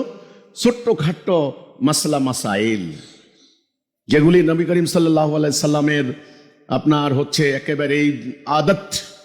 আপনারা জানেন দুইটা প্রকার আছে, সুন্নাহ এবং আদত। রসুল ডাইন কাতে ঘুমাইতেন, রসুল মিসওয়াক করতেন, রসুল দাড়ি রাখতেন, রসুল মিষ্টি খাইতেন খাবার পরে। এই যে রসুল্লাহর অভ্যেস, অনভ্যেস, আদত, সেগুলি এটাকে প্রায়োরিটি দিয়ে এটাকে সামনে আনা হলো। এটার উপরে আলোচনা, এটার উপরে প্রশ্ন উত্তর, এটার উপরে প্রায়োরিটি দিয়ে আর অন্যগুলা পাগড়ি, পায়জামা, দাড়ি, টুপি, অন্যান্য যা কিছু আছে, মিসওয়াক, মিলাদ, তারপর টাকনু, এগুলাকে বেশি বেশি পড়ানো, এগুলোর উপরে প্রশ্ন উত্তর, এগুলোর উপরে পরীক্ষা পাশ করা, এগুলোর উপরে ডিগ্রি দেওয়া শুরু হলো। এখন আমাদের আলেমরা কি করে খাবেন? সংসার চালাইতে হবে না? ওনাদেরকে ঠেলে দেওয়া হলো এক অনিশ্চিত জীবনের দিকে। ওনারা বাধ্য হলেন দ্বীনের যে সমস্ত বিষয়গুলি আল্লাহ রাব্বুল আলামিন ফ্রি সার্ভিস দেওয়ার জন্য আল্লাহর রাস্তায় একজন মুমিনের উপর ঈমানি কর্তব্য হিসাবে তারা করবে, আল্লাহর কাছে মর্যাদা পাবে, সেই ধর্মীয় কর্তব্যগুলি তারা পালন করে তখন তাদের সংসার চালাতে তারা বাধ্য হয়ে গেলেন। তাদের জীবিকার আর কোনো বন্দোবস্ত হলো না, তারা অহেতুক একটা সাবজেক্টে পরিণত হয়ে গেলেন। আমাদের মসজিদগুলিতে বিচার ফয়সালা হতো, একজন ইমাম, তিনি রাষ্ট্রের পক্ষ থেকে ম্যাজিস্ট্রেসি পাওয়ার প্রাপ্ত একজন কর্মকর্তা, তিনি বিচার ফয়সালা করতেন, তিনি খুতবা দিতেন, তিনি জাতির সংকট সমাধানের কথা বলতেন, তিনি সাহায্য সহযোগিতা করতেন। এই মসজিদগুলি ছিল অর্থনৈতিক, সামাজিক, সামরিক সমস্ত কর্মকাণ্ডের কেন্দ্রবিন্দু। কিন্তু ব্রিটিশরা এসে কি করলো? ইউনিয়ন কাউন্সিল বানিয়ে মসজিদগুলিকে একেবারে কাটা ছাটা করতে করতে করতে শুধুমাত্র নামাজ পড়ানোর জন্য কিছুক্ষণের জন্য মসজিদ খোলা থাকবে, তারপরে তালা মেরে দেওয়া হবে। নিয়ে গেল বোর্ড অফিসে, বোর্ড অফিসের চেয়ারম্যান নির্বাচিত প্রতিনিধি হবে, এটার জন্য অ্যাক্ট আছে, আমি কিন্তু আমার বইতে উল্লেখ করেছি।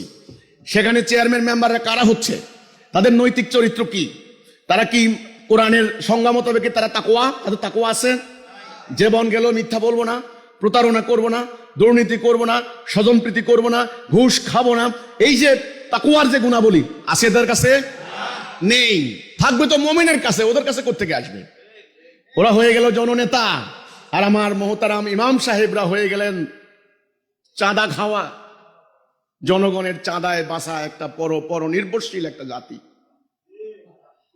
আমার মোহতারাম উলামায়ে কেরাম, উলামা মাশায়েখ হয়ে গেলেন মসজিদ কমিটির, আমি ওনাদের প্রসঙ্গে আর যাব না, তাদের চক্ষু রাঙানির একটা বস্তু। এই যে পরিকল্পিতভাবে একটা জাতির প্রাণ শক্তি, একটা জাতির যারা আমির ছিলেন, যারা পরিচালনা করতেন জাতিকে আল্লাহর কোরআন দ্বারা, সেই আলেমদেরকে অর্বাচীন, ক্ষমতাহীন, পরনির্ভরশীল, মেরুদণ্ডহীন, দুর্বল একটা জাতিতে পরিণত করে দিল তারা। আজ পর্যন্ত আমাদের আলেমরা এই সত্য রিয়েলাইজ করছেন না।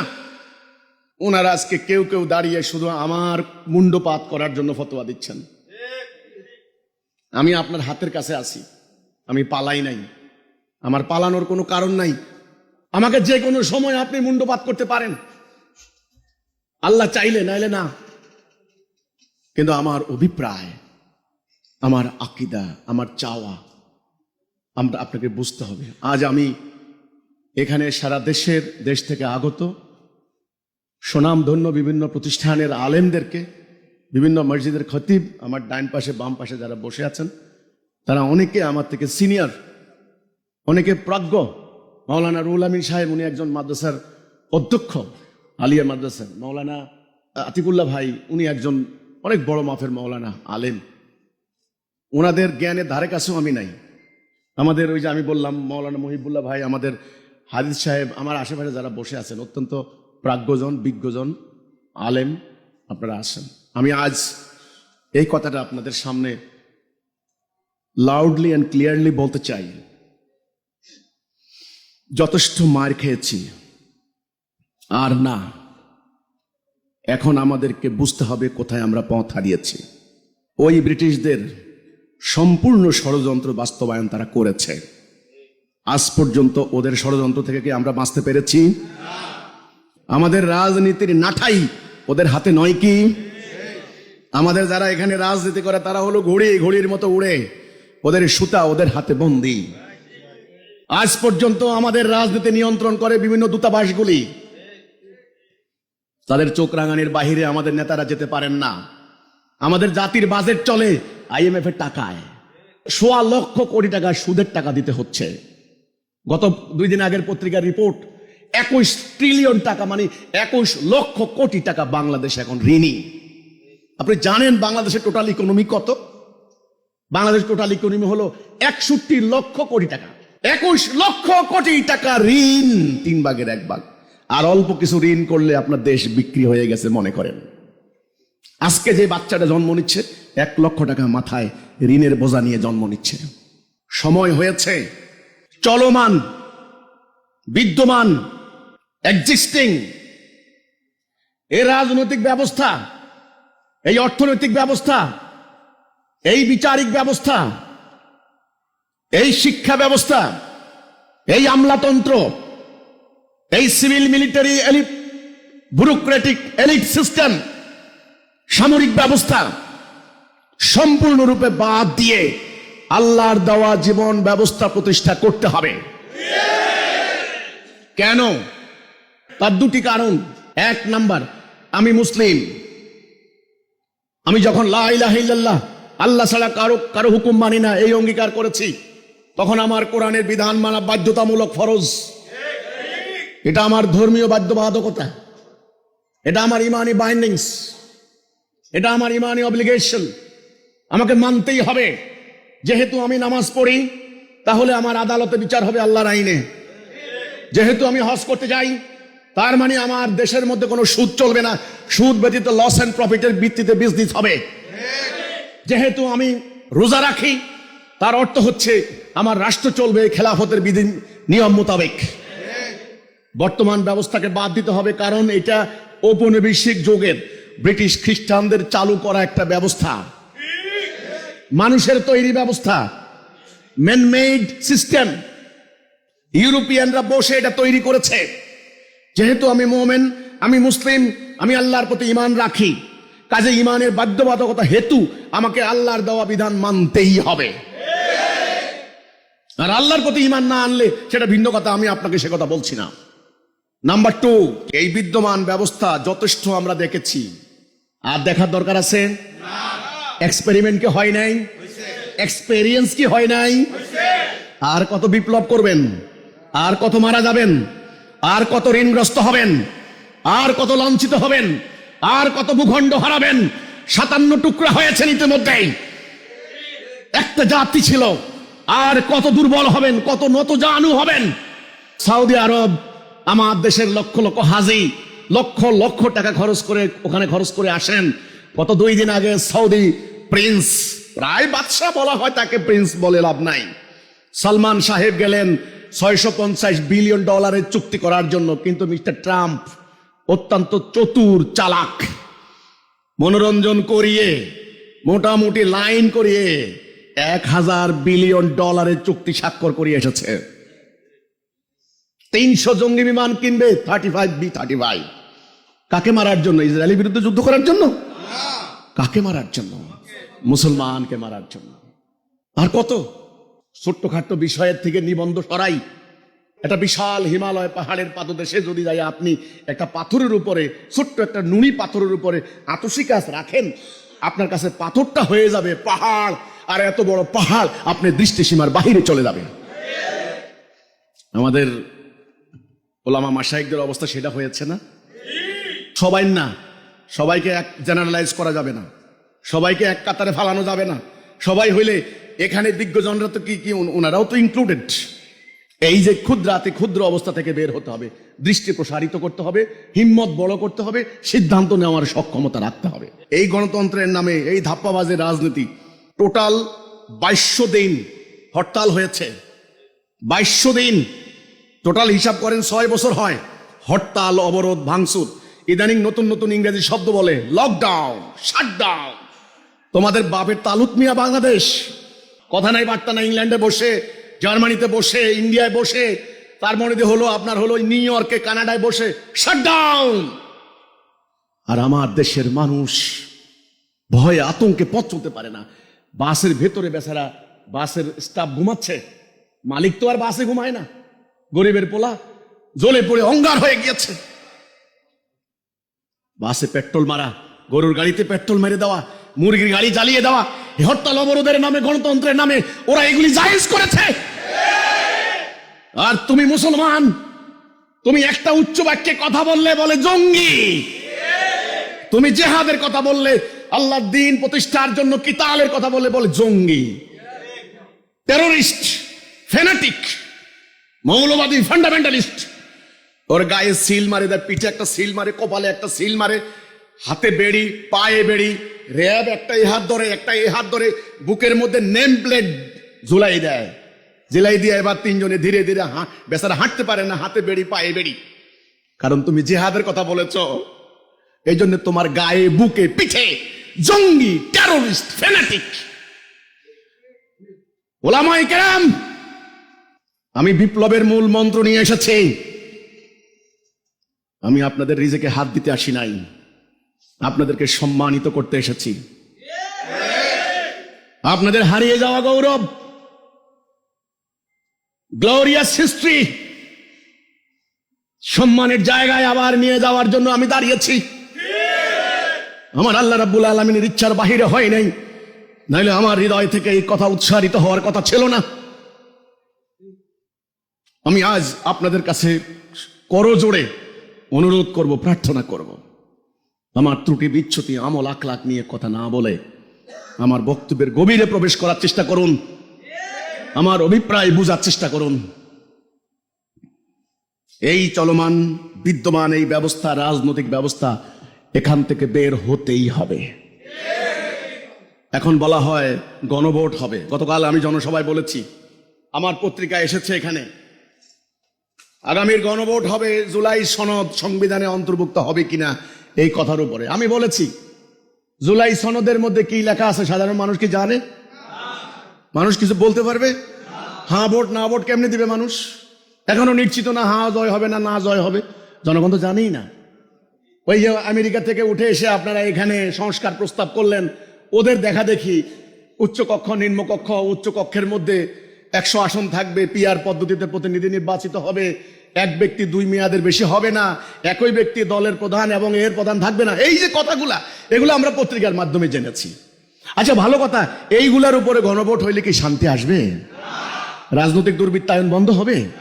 সুদ ঘুষ বন্ধ হবে? আমরা এই আইন মেনে নিয়ে গিয়ে জান্নাত যেতে পারবো? যদি না হয় তাহলে আমার দেশের গণভোট হওয়া দরকার এই কথার উপরে, তোমরা আল্লাহর বিধান চাও কি চাও না? ইয়েস অর নো, বাস এই কথার উপরে গণভোট হোক। তারা বলে হিজবুত তাওহীদ, আপনাদের এত হাজার হাজার লক্ষ লক্ষ কর্মী সমর্থক, আপনারা ইলেকশনে আসেন না কেন? ইলেকশন কমিশন এমন এমন দলদেরকে নিবন্ধন দিচ্ছেন যাদের দলের প্রধান ছাড়া, সাইনবোর্ড ছাড়া কিচ্ছু নাই। আমি বলেছি প্রতারণার নির্বাচনে আমি যাব না। একদিনের জন্য জনগণকে প্রভু বানানো হয়, তুমি আমার প্রভু, তুমি আমার আব্বা। একদিন পিঠের ময়লা রাখে না, কোলাকুলি করতে করতে বুক ব্যথা করে ফেলে। চাষা ওই খেতে কাম করে কাদা মাটির মধ্যে যাইয়া চাষাকে জড়াইয়া ধরে শিল্পপতি, সারা জীবন আসলে লন্ডন, জীবনে গ্রামে নামে নাই। কারণ জানে ওই চাচাকে বলে আব্বা আমি আপনার পোলা। কোন পোলা রে বাবা? যে হ্যাঁ আব্বা আমি আপনার পোলা, লন্ডন ছিলাম এখন আসছি, আমাকে ভোট দেন আব্বা, আগামী দিন আপনাদের স্বর্গে নিয়ে যাব। এই প্রতারণা তোমরা আর কত দেখবা? একদিন পর পরের দিন থেকে তোমাদেরকে আর চিনে। রাষ্ট্র ইজারা দিয়ে দেওয়া হচ্ছে, তারা যা খুশি তা করে। দলের সামান্য সাধারণ সম্পাদক শুনি কি 2000 কোটি টাকার মালিক। কোন জবাবদিহিতা আছে? এই ধাপ্পাবাজের রাজনীতি, এই প্রতারণার রাজনীতি কোনো মুসলমান মানতে পারে না। এখান থেকে বের হওয়ার সিদ্ধান্ত নিতে হবে। এই সুদভিত্তিক অর্থনীতি, এই দ্রব্যমূল্যের ঊর্ধ্বগতি, এটা কত পার্সেন্ট বলতে পারবেন কেউ? ডিমের হালি আগামীতে 100 টাকা খেতে হবে, আমার কথা না। সুদভিত্তিক অর্থনীতির ফল। এই অর্থনীতি মানবেন? আদালতে জানেন মামলা কত? আমি হিসাব বের করেছি, স্বাধীনতার পর থেকে এ পর্যন্ত 1,20,00,000 মামলা হয়েছে 1 কোটি। ছোট্ট বাংলাদেশ, বর্তমানে 45 লক্ষ মামলা আদালতে পেন্ডিং। এ রাজনীতির মামলা হাজার হাজার, প্রতি মাস প্রতি বছর 2.5 লাখ মামলা হচ্ছে। ইন্টারিম গভর্নমেন্টের টাইম প্রায় 2 লক্ষ মামলা হয়েছে। মামলা আর মামলা, মামলা। এই বিচার ব্যবস্থাকে বাদ দিবেন না? এই অর্থ ব্যবস্থা বাদ দিবেন না? এই রাজনৈতিক ব্যবস্থা বাদ দিবেন না? বাদ দিয়ে আমি বলেছি আল্লাহর তাওহীদের উপরে রাষ্ট্র ব্যবস্থা। এই প্রেস ক্লাবের এই হল রুমে আমি আমার মতো গুণাগার সাধারণ মানুষ, আমাদের আমন্ত্রণে বিশ্ববিদ্যালয়ের প্রফেসর, বিশ্ববিদ্যালয়ের ভিসি, বিচারপতি, প্রখ্যাত সাংবাদিক, বিজ্ঞজন, আলেমরা এখানে এসেছেন। আমি এই কথাগুলি খোলামেলা কথা বলেছি। ওই বিজ্ঞজনদের মধ্যে, ওই সিভিল সোসাইটির মধ্যে আপনার হলো হাইকোর্টের ব্যারিস্টার, অ্যাডভোকেট, উকিল, অবসরপ্রাপ্ত জজ, ওনারাও এসেছেন। ওনারা বলেছেন আধুনিক এই জটিলতার যুগে, এই বিশ্বায়নের যুগে, এই গ্লোবালাইজেশনের যুগে আপনার এই কোরআনের বিধান কিভাবে সম্ভব হতে পারে। তারা বিভিন্ন দিক থেকে আমাকে প্রশ্ন করেছেন, আপনাদের নারী নীতি কি হতে পারে? আমরা তো দেখি নারীদের সম্পর্কে নানান ধরনের আপনার মাসলা মাসাইল আছে, বাড়াবাড়ি আছে। সঙ্গীতের ব্যাপারে আপনারা কি বলবেন? আপনারা অন্য অন্য ধর্মের লোকেরা তো সেকেন্ড ক্লাস অফ সিটিজেন হয়ে যাবে, তাদের অধিকার তো থাকবে না। হিন্দু, বৌদ্ধ, খ্রিস্টানরা কেন আপনার কোরআনের বিধান মানবে? তারা এই প্রশ্নগুলি আমাকে করেছে। রাষ্ট্রটা কোনো ধর্ম থাকার কথা না, রাষ্ট্র হলো ধর্ম নিরপেক্ষ। এখানে কি বাস্তবিকে কি কোরআনের বিধান কায়েম করা সম্ভব? তারা আমাকে প্রশ্ন করেছে। সুদের উপর অর্থনীতি দাঁড়িয়ে আছে, ব্যাংক সিস্টেম, আমদানি রপ্তানি, এক্সপোর্ট ইম্পোর্ট, স্টক এক্সচেঞ্জ, এই যে সমস্ত কিছু আমাদের সিস্টেম, বীমা কোম্পানিগুলি দাঁড়িয়ে আছে সুদের উপরে। তারা আমাকে প্রশ্ন করেছেন যে সুদবিহীন এই বিশ্বায়নের এই যুগে আপনি কিভাবে রাষ্ট্র পরিচালনা করবেন? তখন আমি বলেছি আপনারা আমার বইটা পড়ুন। আমরা নিজেদের পকেটে টাকা খরচ করে ছাপিয়ে তাওহীদ ভিত্তিক আধুনিক রাষ্ট্র ব্যবস্থার এই বইটা আমি সারা বাংলাদেশের সকল আপনার হলো আইনজ্ঞ, বিশেষজ্ঞ, শিক্ষাবিদ, সাংবাদিক, আলেম, ওলামা, আমরা সবার কাছে এগুলো দিয়েছি। আমরা বলেছি আপনারা একটু দেখেন, পড়েন, পর্যালোচনা করেন, ভুল ত্রুটি কোন জায়গায় আছে আমাকে বলেন। আসেন না আমরা সবাই মিলে বসে একটা সিস্টেম দাঁড় করাই। সম্ভব হবে, অসম্ভব কিছু না। যদি আকীদা ঠিক থাকে, যদি হেদায়া পাই আমরা, তাহলে আধুনিক যুগেও এই রাষ্ট্র ব্যবস্থা কায়েম করা সম্ভব। আমি আল্লাহর প্রতি ঈমান আনলাম, তাহলে আল্লাহর বিধান তাহলে কি অসল? তাহলে আল্লাহর প্রতি ঈমান আনার অর্থ কি হলো? আল্লাহর বিধান প্রাচীন হয়ে গেল? নো। এই রূপরেখাটা আমি তুলে ধরেছি। এখানে 42টি সেক্টরে আমি আলোচনা করেছি। সামরিক নীতি কি হবে আমি বলেছি। সামরিক নীতি হবে, আল্লাহ রাসূল পুরো উম্মাটাকে সামরিক বাহিনীতে পরিণত করেছেন, ন্যূনতম মিলিটারি ডিসিপ্লিন শিক্ষা দিয়েছেন, কারণ সারা পৃথিবীময় এই আদর্শ প্রতিষ্ঠা করার দায়িত্ব। ইতিহাস প্রমাণ হয়েছে, মদিনাতে যখন তারা আক্রমণ চালিয়েছে, পুরো শত্রু কম্বাইন্ড মিলিটারি ফোর্স, এটাকে বলা হয় আহজাব। সূরা আহজাব আছে একটা, আছে না? সম্মিলিত সামরিক বাহিনী, মদিনাকে নিশ্চিহ্ন করে দেওয়া হবে। কিন্তু প্রমাণ কি পাওয়া গেল?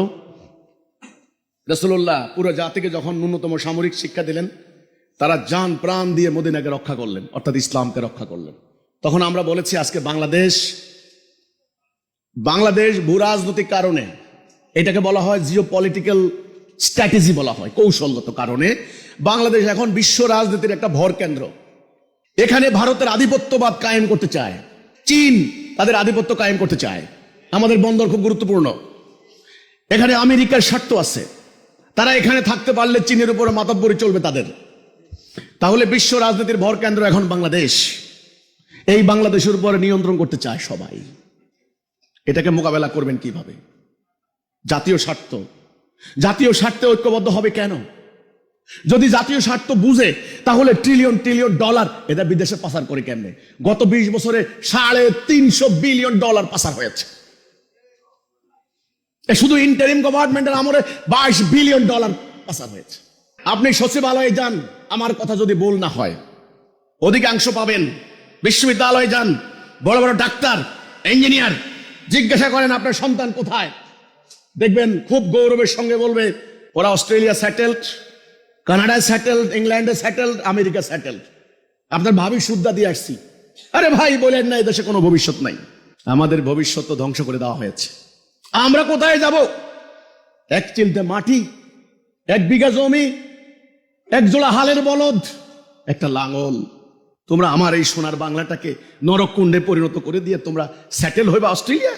আমি আপনাদেরকে বলতে চাই আজকে, আপনারা কি এই ব্যবস্থা এক্ষুনি বাদ দিতে চান? সম্মানিত ওলামা মাশায়েখগণ, এবার আপনাদের প্রতি আমার কথা, যদি চান, বাস্তবতা হলো এই, আমার দেশের জনগণ দীর্ঘদিন থেকে মানুষের তৈরি, ব্রিটিশ খ্রিস্টানদের তৈরি, উপনিবেশিক তৈরি জীবন ব্যবস্থার আন্ডারে বাস করতে করতে তাদের অস্থি মজ্জা, তাদের ধ্যান ধারণা, তাদের আকীদা, তাদের কনসেপ্ট সম্পূর্ণরূপে পাশ্চাত্য দর্শন দ্বারা তারা আপ্লুত, ওদের মানসিক কিছু দাসে পরিণত হয়েছে। তারা মনে করে ইসলাম দিয়ে রাষ্ট্র চলবে না। এই জনগণ, তারা মনে করে আলেম ওলামারা দেশ চালাইতে পারবে না। আরে হুজুররা নামাজ রোজা পড়াবে, বিয়ে পড়ানোর সময় হুজুরদেরকে আনে, বিয়ে পড়াই দিয়ে হুজুর চলে যায়। হুজুর কয়টা টাকা নিয়ে যাবে, বাপ মা মারা গেলে জানাজা দিয়ে চলে যাবো। কিন্তু রাষ্ট্র কোরআনে চলবে না, রাষ্ট্র চলবে ওদের আইনে। জাতীয় সংকট সমাধান আরাফাতের ময়দানে হবে না, হবে জাতিসংঘে। আর জাতিসংঘে যাওয়ার আগে ওই জাতিসংঘের মহাসচিব বসে থাকে, ওনাকে একটু বাউ করে যেতে হয়, মানে একটু নিচ করে যেতে হয়। আল্লাহ আমাদের জন্য বললেন কাবাতে শরীফাতে আল্লাহু আকবার, আমাদের ঐক্যের প্রতীক, আমাদের লক্ষ্যের প্রতীক, আমাদের সংকট সমাধানের জায়গা আরাফাতের ময়দান, বছরে একদিন হজের ময়দান। আমাদের জাতি হবে একটা, ইমাম হবেন একজন, বিশ্ব ইমামের নেতৃত্বে আল্লাহর এই বিধান কার্যকরী হবে সমস্ত দুনিয়ায়। আজ আমরা মুসলমানরা এটাকে নির্বাসনে দিয়ে আমরা জাতিসংঘকে আলিঙ্গন করে নিয়েছি। এখন আলেমদের কি করণীয়? 1 নাম্বার, আমাদের মুহতারাম ওলামা মাশায়েখগণ প্রথমত দ্বীনের ছোট্ট খাট্ট ব্যাপার নিয়ে মাসলা মাসাইলগত যে দ্বন্দ্ব বিরোধ, আকীদাগত কনসেপচুয়াল যে কনফ্লিকশন, এগুলি আপাতত স্থগিত রাখেন। জাতি দুর্ভাগ্যজনক ভাবে আমাদের পাপের ফল হোক যেমনি হোক, ইবলিসের ষড়যন্ত্রে হোক, পাশ্চাত্যদের ষড়যন্ত্র হোক, যেমনি হোক, আমরা হাজার হাজার ফেরকা মাযহাব তরিকায় টুকরা টুকরা হয়ে গিয়েছি। এটা হওয়ার কথা ছিল না। এতে আমরা দুর্বল হয়ে গিয়েছি, আমরা শক্তি হারিয়েছি। আমাদের এখন যে শ্রম, আমাদের যে সম্পদ, আমাদের সম্পদ লিমিটেড, নট আনলিমিটেড। আমাদের মেধা, এগুলি এখন একটা নির্দিষ্ট লক্ষ্যের দিকে পরিচালিত না হয়ে বিভিন্ন দিকে পরিচালিত হচ্ছে। এক নাম্বার, আমাদের আলেমদেরকে ছোট্টখাট্ট ব্যাপার নিয়ে এতদিন ধরে আমাদের মাহফিলে, মসজিদের মিম্বরে বসে ভিন্ন ফেরকা, ভিন্ন মত, ভিন্ন তরিকা, ভিন্ন দলের প্রতি টার্গেট করে করে উত্তেজিত বক্তব্য, আক্রমণাত্মক বক্তব্য, এগুলি এখন থেকে বাদ দিতে হবে। Number one. নাম্বার টু, তাদেরকে একটা কথার উপরে ইস্পাত কঠিন ঐক্যবদ্ধ হতে হবে, যে ঐক্যবদ্ধতা রাসূলুল্লাহ করেছেন, কালেমাতুত তাইয়্যিবা, কালেমাতুত তাওহীদ, লা ইলাহা ইল্লাল্লাহ মুহাম্মাদুর রাসূলুল্লাহ। আমাদের এই জনগণ অন্তত বুনিয়াদি বেসিক যে বিশ্বাসটুকু ওদের আছে, আল্লাহ এক, আল্লাহ ভুল নাই, তিনি আমার প্রভু, হুকুমদাতা এক আল্লাহ, এক রাসূল, এক কোরআন, বাস। এই ব্যাপারে জনগণের মধ্যে ঐক্যমত্য আছে তো? ঐক্যমত্য কমিশন করেছে, কথা বুঝতে হবে। ঐক্যবদ্ধ করতে পারছে? পারবে না। কেন পারবে না? ঐক্যমত্য কমিশনের জন্য লাগবে ঐক্যবদ্ধ হওয়ার সুতা, দড়ি। এই দড়ি কি আপনাদের? 100টা তসবির দানা একত্র করে কিসে? সুতা। সুতা কেটে দিলে তাহলে আমরা দানার মতো এক একটা ম্যান, আমাদেরকে ঐক্যবদ্ধ করবে আমাদের ভেতরের একটা রশি, যেটা কোরআনে আল্লাহ বলছেন, ওয়াতাসিমু বিহাবলিল্লাহি জামিআন ওয়ালা তাফাররাকু। হাবলিল্লাহ, আল্লাহর রশি, একটা রশি। এই আল্লাহর বিধান ছাড়া কারো বিধান মানি না। এই কথার উপরে এই জাতিকে ঐক্যবদ্ধ করতে হবে। এখন আলেমরা, আওয়ামী লীগ বলেন, আওয়ামী লীগ তো এখন আর নাই, যদিও তাদের ভোটার আছে না। এই আওয়ামী লীগের লক্ষ লক্ষ অনুসারী, এইবারে ভোটের হিসাব করা হয়েছে 13 কোটি ভোটার। তাদের ভোট নেওয়ার জন্য মরিয়া এখন বিভিন্ন রাজনৈতিক ব্যবসায়ীরা। আওয়ামী লীগ আল্লাহ বিশ্বাস করে না, বিএনপি আল্লাহ বিশ্বাস করে না, হজ করে না, করে, কোরআন বিশ্বাস করে না, করে। অনেক নেতা দেখেছে ইদানিং দাড়ি রাখা শুরু করে দিয়েছেন, আল্লাহ বিশ্বাস করে।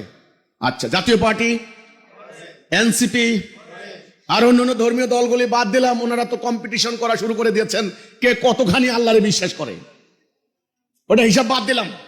তাহলে সকল দলের এই ব্যাপারে ঐক্যমত্য আছে, ঐক্যমত্য কমিশনের আর দরকার নেই। এই কথাটা সবাইকে বলতে হবে, তোমরা দয়া করে চলমান বিদ্যমান ঔপনিবেশিক যুগের মানুষের তৈরি ব্রিটিশ আমলের ব্যর্থ, অকার্যকর, ভুল এই ব্যবস্থা বাদ দিতে হবে। তোমরা একটা কথার উপরে আসো, আল্লাহর বিধান দিয়ে রাষ্ট্র চলবে, আল্লাহর হুকুম দিয়ে দেশ চলবে, আল্লাহর হুকুম দিয়ে আদালত চলবে, আল্লাহর হুকুম দিয়ে শাসন কাঠামো চলবে, আল্লাহর হুকুম দিয়ে সেনাবাহিনী চলবে। এই কথার উপরে ঐক্যবদ্ধ করতে পারবেন? আমি সম্মানিত ওলামা মাশায়েখদেরকে আহ্বান করছি, আল্লাহ রাব্বুল আলামিন আপনাদেরকে সম্মান দিয়েছেন, আপনারা, এটা কিন্তু প্রকৃত সম্মান নয়। প্রকৃত সম্মান হবে আল্লাহর কাছে। আপনারা মাত্র কথা বলার সুযোগ পেয়েছেন, এটা পরীক্ষা। মসজিদের মিম্বরে যখন বসেন, দয়া করে অনর্থক অহেতুক বয়ান না করে, অন্য দল ফেরকার বিরুদ্ধে আর আক্রমণ না করে, মসজিদে আসা মুসল্লিদের সামনে, এই মুসল্লিগুলি নানান দলে বিভক্ত, তাদের আকীদা বিভক্ত, তারা মনে করে আল্লাহ ঠিক আছে, নামাজ পড়লে জান্নাত চলে যাব, কিন্তু রাষ্ট্র চলবে ব্রিটিশের আইনে। এতে এই বেচারার ঈমান থাকে না। উনি কিন্তু ঠিকই মসজিদ নির্মাণে টাকা দিচ্ছে।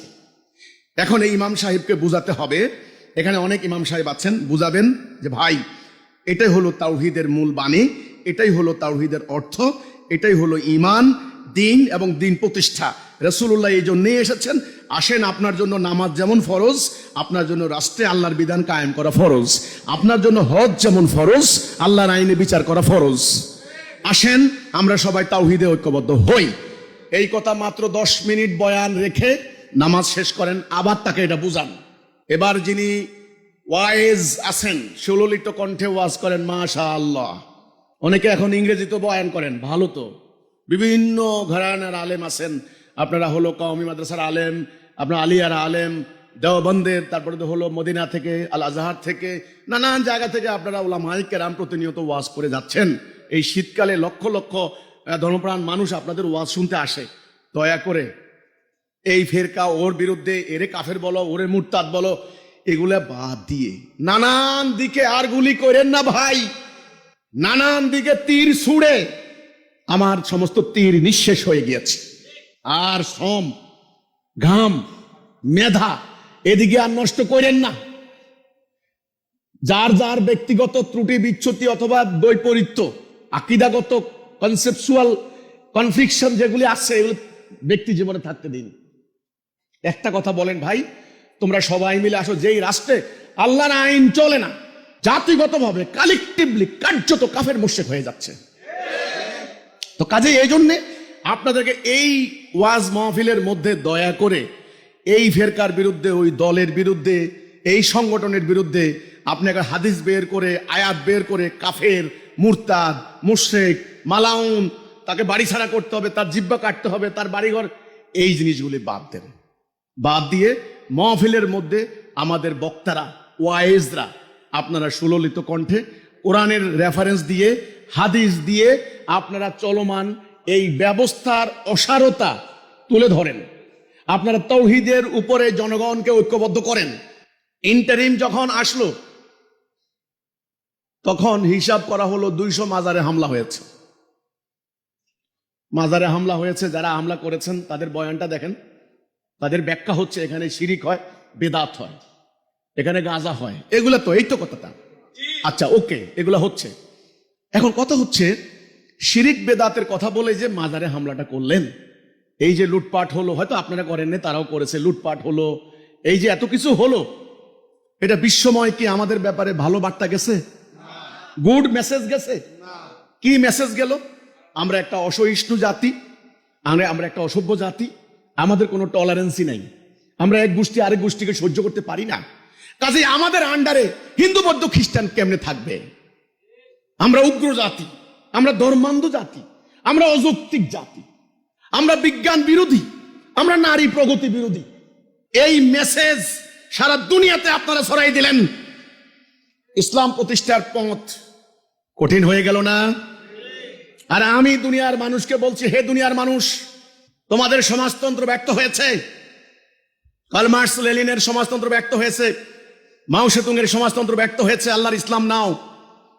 হে দুনিয়ার মানুষ, পাশ্চাত্য দর্শন, তোমাদের তথাকথিত ডেমোক্রেসি ব্যর্থ হয়েছে, আল্লাহর ইসলাম নাও, মানবাধিকার প্রতিষ্ঠা হবে। আপনি যখন ইসলামকে রাষ্ট্রীয় জাতীয় জীবনে প্রতিষ্ঠা করতে চাইবেন, তখন আপনাকে অবশ্যই উদার নৈতিক উপায় তুলে ধরতে হবে, কোরআনের মূল বাণী আপনাকে তুলে ধরতে হবে। এখানে বাড়াবাড়ি, সংকীর্ণতা, এখানে জবরদস্তির কথা আপনি বলতে পারবেন না। হ্যাঁ, আমি যদি মাদ্রাসার মধ্যে থাকি তাহলে ঠিক আছে, কোনো কথা নাই। যখন রাষ্ট্রীয় জীবনে প্রতিষ্ঠা করতে চাইব, তখন আমাকে অবিসম্ভাবী রূপে ইসলামের আসল রূপ, উদার নৈতিক রূপটা তুলে ধরতে হবে। দুনিয়ার মানুষ যেন ভয় না পায়, দুনিয়ার মানুষ যেন আশ্বস্ত হয়, দুনিয়ার মানুষ যেন চিন্তিত না হয়, টেরিফাইড না হয়, দুনিয়ার মানুষ যেন শান্তি পায়, যে না, এরাই যখন আসে তখন আমরা শান্তি পাবো, আমাদের মানবাধিকার রক্ষিত হবে। আলেম ওলামারা আপনার হলো মাহফিলে এক গোষ্ঠী আরেক গোষ্ঠীর বিরুদ্ধে, এক দল আরেক দলের বিরুদ্ধে বিভিন্ন ধরনের মাসালাগত বিরোধ নিয়ে সময় নষ্ট করেন না, আপনার শ্রম নষ্ট করেন না। মানুষের ধর্মপ্রাণ, মানুষের টাকা খরচ করে আপনাকে বয়ান করতে আনে, আপনি এখন জনগণকে আল্লাহ তাওহীদের উপরে ঐক্যবদ্ধ করার বয়ান করেন। আমার বাড়িতে আমি শুনলাম গত কয়েকদিন থেকে মাহফিল হচ্ছে, শীতকাল তো আমাদের এলাকা মাহফিল হয়, আর আমার গ্রামের বাড়ি নোয়াখালী, আপনারা জানেন। নোয়াখালীর মানুষ এমনিতেই একটু ধর্মপ্রাণ, অন্য অন্য এলাকা থেকে একটু কনজারভেটিভ ফ্যামিলি এখানে থাকে, খুবই মসজিদ মাদ্রাসা আলেম ওলামা। যাই হোক, আপনারা ওয়াজ করেন, ভালো কথা। হঠাৎ করে কথা নাই বার্তা নাই, আধা ঘন্টা পর শুরু হয়, মাইক আমার বাড়ির দিকে লাগাই দিছে, কিন্তু মানে এমন এমন ডাহা মিথ্যা, এই হিজবুত তৌহিদ নামাজ পড়ে না, এই হিজবুত তৌহিদ নবী মানে না, হিজবুত তৌহিদ কোরআন স্বীকার করে না, হিজবুত তৌহিদ ইত্যাদি ইত্যাদি ইত্যাদি, এই মিথ্যা কথা বলে যা আপনারা যে এই যে উস্কানি দেন, নারে তাকবীর, আল্লাহু আকবার, জালো জালো, আগুন জালো, হিজবুত তৌহিদের আস্তানা জ্বালাই দাও। আমার আস্তানা জ্বালাই আপনার লাভটা কি ভাই? আমার বাড়ি 4 বার হামলা হয়েছে ভাই, আমার ভাইদেরকে হত্যা করছে আমার বাড়িতে, অনর্থক খামোখা। কি লাভটা হলো? আমার কথা হলো, ঠিক আছে করছেন, আমি কিন্তু আপনাদের বাড়িতে হামলা করি নাই, আমি আপনাকে একবারও জবাইয়ের কথা বলি নাই। নো, আমার দয়া করে আমার কথা বোঝার চেষ্টা করেন ওলামা মাশায়েখরা। আমরা নিজেরা মারামারি করে শেষ হয়ে গেছি। এই শক্তি আর ধ্বংস করেন না। আপনি যত ওয়েস্টার্ন লেখক আছে সবার বইগুলি পড়ে দেখেন রাসূলুল্লাহ কি করেছেন। আরবের গোত্রগুলি নিজেরা মারামারি করে যখন তাদের শক্তি নিঃশেষ করছিল, তখন রাসূলুল্লাহ এসে তাদেরকে ঐক্যবদ্ধ করে এক মহান লক্ষ্যের দিকে তাদের শক্তিকে ধাবিত করলেন। ধরেন একটা ছেলের পকেটে 10,000 টাকা, ছেলেটা যদি 10,000 টাকা গাঁজা খেয়ে বা আজে বাজে কাজ করে টাকা নষ্ট করে দেয়, ভালো কাজে এই ছেলেটা টাকা খরচ করতে পারবে?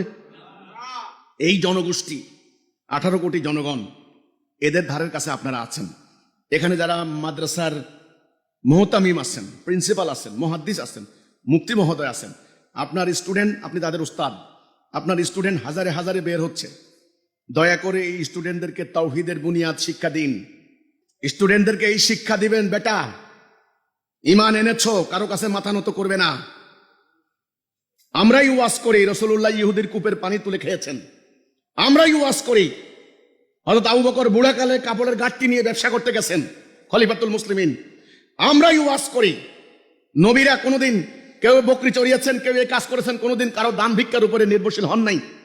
তাদেরকে আত্মনির্ভরশীলতা, আত্মমর্যাদা শিক্ষা দিন, তাদেরকে তাওহীদের চেতনা শিক্ষা দিন, তাদেরকে চলমান বিদ্যমান এই মানুষের তৈরি ব্যবস্থার পরিবর্তে আল্লাহর ব্যবস্থা কায়েমের জন্য অনুপ্রাণিত করুন।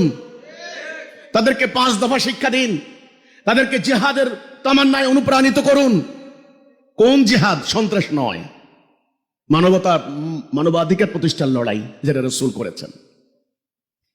সেখানে মাদ্রাসার মধ্যে এই রাজনৈতিক তরিকা, এই দল ওই দলের পক্ষে বিপক্ষে এই ধরনের অশুভ প্রতিযোগিতা মাদ্রাসার মধ্যে না দিয়ে, মাদ্রাসার ওস্তাদজি যারা আছেন, মাদ্রাসার প্রিন্সিপাল মুহতামিম বা মাদ্রাসার মুহাদ্দিস মুফতি মহোদয় যারা আছেন, আমি আপনাদেরকে স্বনির্বন্ধ অনুরোধ করব, সেখানে মহিলা মাদ্রাসা হোক আর পুরুষ মাদ্রাসা হোক, সেই মাদ্রাসার মধ্যে আপনারা তাওহীদের উপরে তাড়াতাড়ি জাতিকে অনুপ্রাণিত করুন। স্টুডেন্টদেরকে বুঝান এই ধোঁকাবাজের রাজনীতি তোমাদেরকে বাঁচাবে না।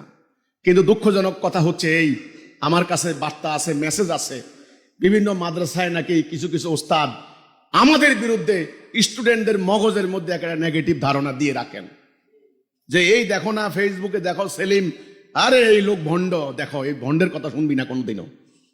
এখন মাদ্রাসায় বসে যদি একজন মুহতামিম তার স্টুডেন্টদেরকে, কোমলমতি স্টুডেন্ট এখনো সেই বাস্তব জীবনে পা রাখে নাই, তাকে যদি ওস্তাদ এই কথা বলে দেয় এই লোকটা ভণ্ড, নাস্তিক, কাফের, এর কথা শুনবি না, তাহলে তার সারা জীবন তার মাইন্ডে এটা থাকবে। এই ছেলেটা ফেসবুকে আমাকে দেখলেই আমার বক্তব্য আর শুনবে না, ডাইরেক্ট একটা গালি দিয়ে দিবে। এমন গালি, এমন অশ্লীল বক্তব্য যা আপনি কল্পনা করতে পারবেন না, অথচ কোরআনে আল্লাহ গালি দেওয়া নিষেধ করেছেন। এই জন্য ভাই, আমার ব্যাপারে, আমাদের ব্যাপারে আপনারা যারা এতদিন থেকে ভুল তথ্য দিয়েছেন, আমি আপনাদের কাছে বলতে চাই, দয়া করে আমাদের ব্যাপারে আর ভুল বার্তা দিবেন না। এখানে আমি এই করণীয় পর্যায়ে আমি বলতে চাই, 1 নাম্বার, আলেমরা ছোট্টখাট্ট ব্যাপার নিয়ে মাসালাগত যে বিরোধ, আকীদাগত যে বিরোধ, সেগুলা নিয়ে এক দল আরেক দল, এক ফেরকা আরেক ফেরকাকে কুপকাত না করে আসুন সবাই মিলে আল্লাহর তাওহীদের উপরে ঐক্যবদ্ধ হন। 1, 2, তাওহীদের উপরে পুরো জাতিটাকে ঐক্যবদ্ধ করার জন্য চলমান বিদ্যমান মানুষের তৈরি এই ব্যবস্থা মানতে পারে না মানুষ, আল্লাহ দেওয়া আইন মানতে হবে, এবং এটা সম্ভব। একজন মানুষ এই সম্ভাবনা তুলে ধরেছেন। আপনারা যদি মন চায়, আপনারা এই আল্লাহর দ্বীনের পক্ষে, এই ধর্মপ্রাণ মানুষ, তাদেরকে ভোটাররা বলে ভোটার, আর কর্পোরেট ব্যবসায়ীরা বলে কি? কাস্টমার। ইউনিলিভার যখন হিসাব করে তখন আপনাকে ভোটার আর মোমেন্ট বান্দা হিসাব করে না, তারা হিসাব করে এগুলো সব কনজিউমার, কি পরিমাণ কনজিউম করবে ওই হিসাব, বাণিজ্যিক হিসাব। আর যারা ভোটে দাঁড়ায় তারা হিসাব করে এগুলো ভোটার, কিভাবে ইঞ্জিনিয়ারিং করা যাবে, কিভাবে মেকানিজম করা যাবে, কিভাবে ম্যানিপুলেট করা যাবে মিডিয়াকে দিয়ে টাকা পয়সা খরচ করে, এটা ভোটার। ভাই আমাদের কাছে কাস্টমারও না, ভোটারও না, এরা আমাদের কাছে ধর্মপ্রাণ মুসলমান। তারা আল্লাহর সান্নিধ্য চায়, তারা কোরআন শরীফকে বিশ্বাস করে, তারা শান্তি চায়, তারা পরকালে জান্নাতে যেতে চায়। জান্নাতের পাগল না হলে এই লক্ষ লক্ষ টাকা খরচ করে হজ করতে যাইতো না? জান্নাতের পাগল না হলে বিভিন্ন পীরের মাজারে যাইতো না? জান্নাতের পাগল না হলে বুকে ডিনামাইট নিয়ে মরে যাইতো না? তারা আল্লাহর পাগল, তারা আল্লাহকে চায়। কিন্তু এই জনগোষ্ঠীর ইসলাম সম্পর্কে আকীদা ভুল, বুনিয়াদি বিশ্বাস আছে বলেই আপনি আলেম, আল উলামা ওয়ারাসাতুল আম্বিয়া, আপনাকে তারা নাজ নেয়ামত দেয়, নজরানা দেয়, তাদের সওয়াব হবে। তারা মনে করে আমাদের মুহতারাম হুজুর, আমার আব্বার কথা বলছি, আমার আব্বা এখনো জীবিত আছেন, ওনার জন্য দোয়া করবেন। এখনো আমার মসজিদে যদি একজন আলেম আসে, যখন শুনেন আলেম আসছে, সাথে সাথে ওনাকে ধরে নিয়ে হুজুর আসেন খান। সেই আব্বা উনি বলছেন আমাদের বাপদাদা 14 পুরুষ ওলামাদের আমরা সম্মান করে এসেছি, এটা আমাদের ট্র্যাডিশন, এটা আমাদের সংস্কৃতি। তার মানে ধর্মপ্রাণ মানুষের এই অনুভূতি, এই আবেগ আছে ইসলামের প্রতি, কোরআনের প্রতি। কারণ এই মাটিতে হাজার হাজার শহীদের রক্ত বিছিয়ে আছে। হযরত শাহজালাল আলী আমিনী রহমতুল্লাহ আলাইহি, হযরত খানজাহান আলী রহমতুল্লাহ আলাইহি, হযরত মাহি শওয়ার রহমতুল্লাহ আলাইহি, এই সমস্ত মধ্যে মুজাহিদদের রক্ত বিছিয়ে আছে এই মাটিতে। আর আমাদের আন্দোলনের যিনি প্রতিষ্ঠাতা ইমামুজ্জামান জনাব মোহাম্মদ বাইজিদ খান পন্নী, ওনার পূর্বপুরুষরাও সেই আফগান থেকে এসেছেন, বাবা আদম কাশ্মীরি রহমতুল্লাহ আলাইহি, এনারা আছেন, এনারা রক্ত দিয়ে গেছেন এই মাটির জন্য। এই মাটি কথা বলে।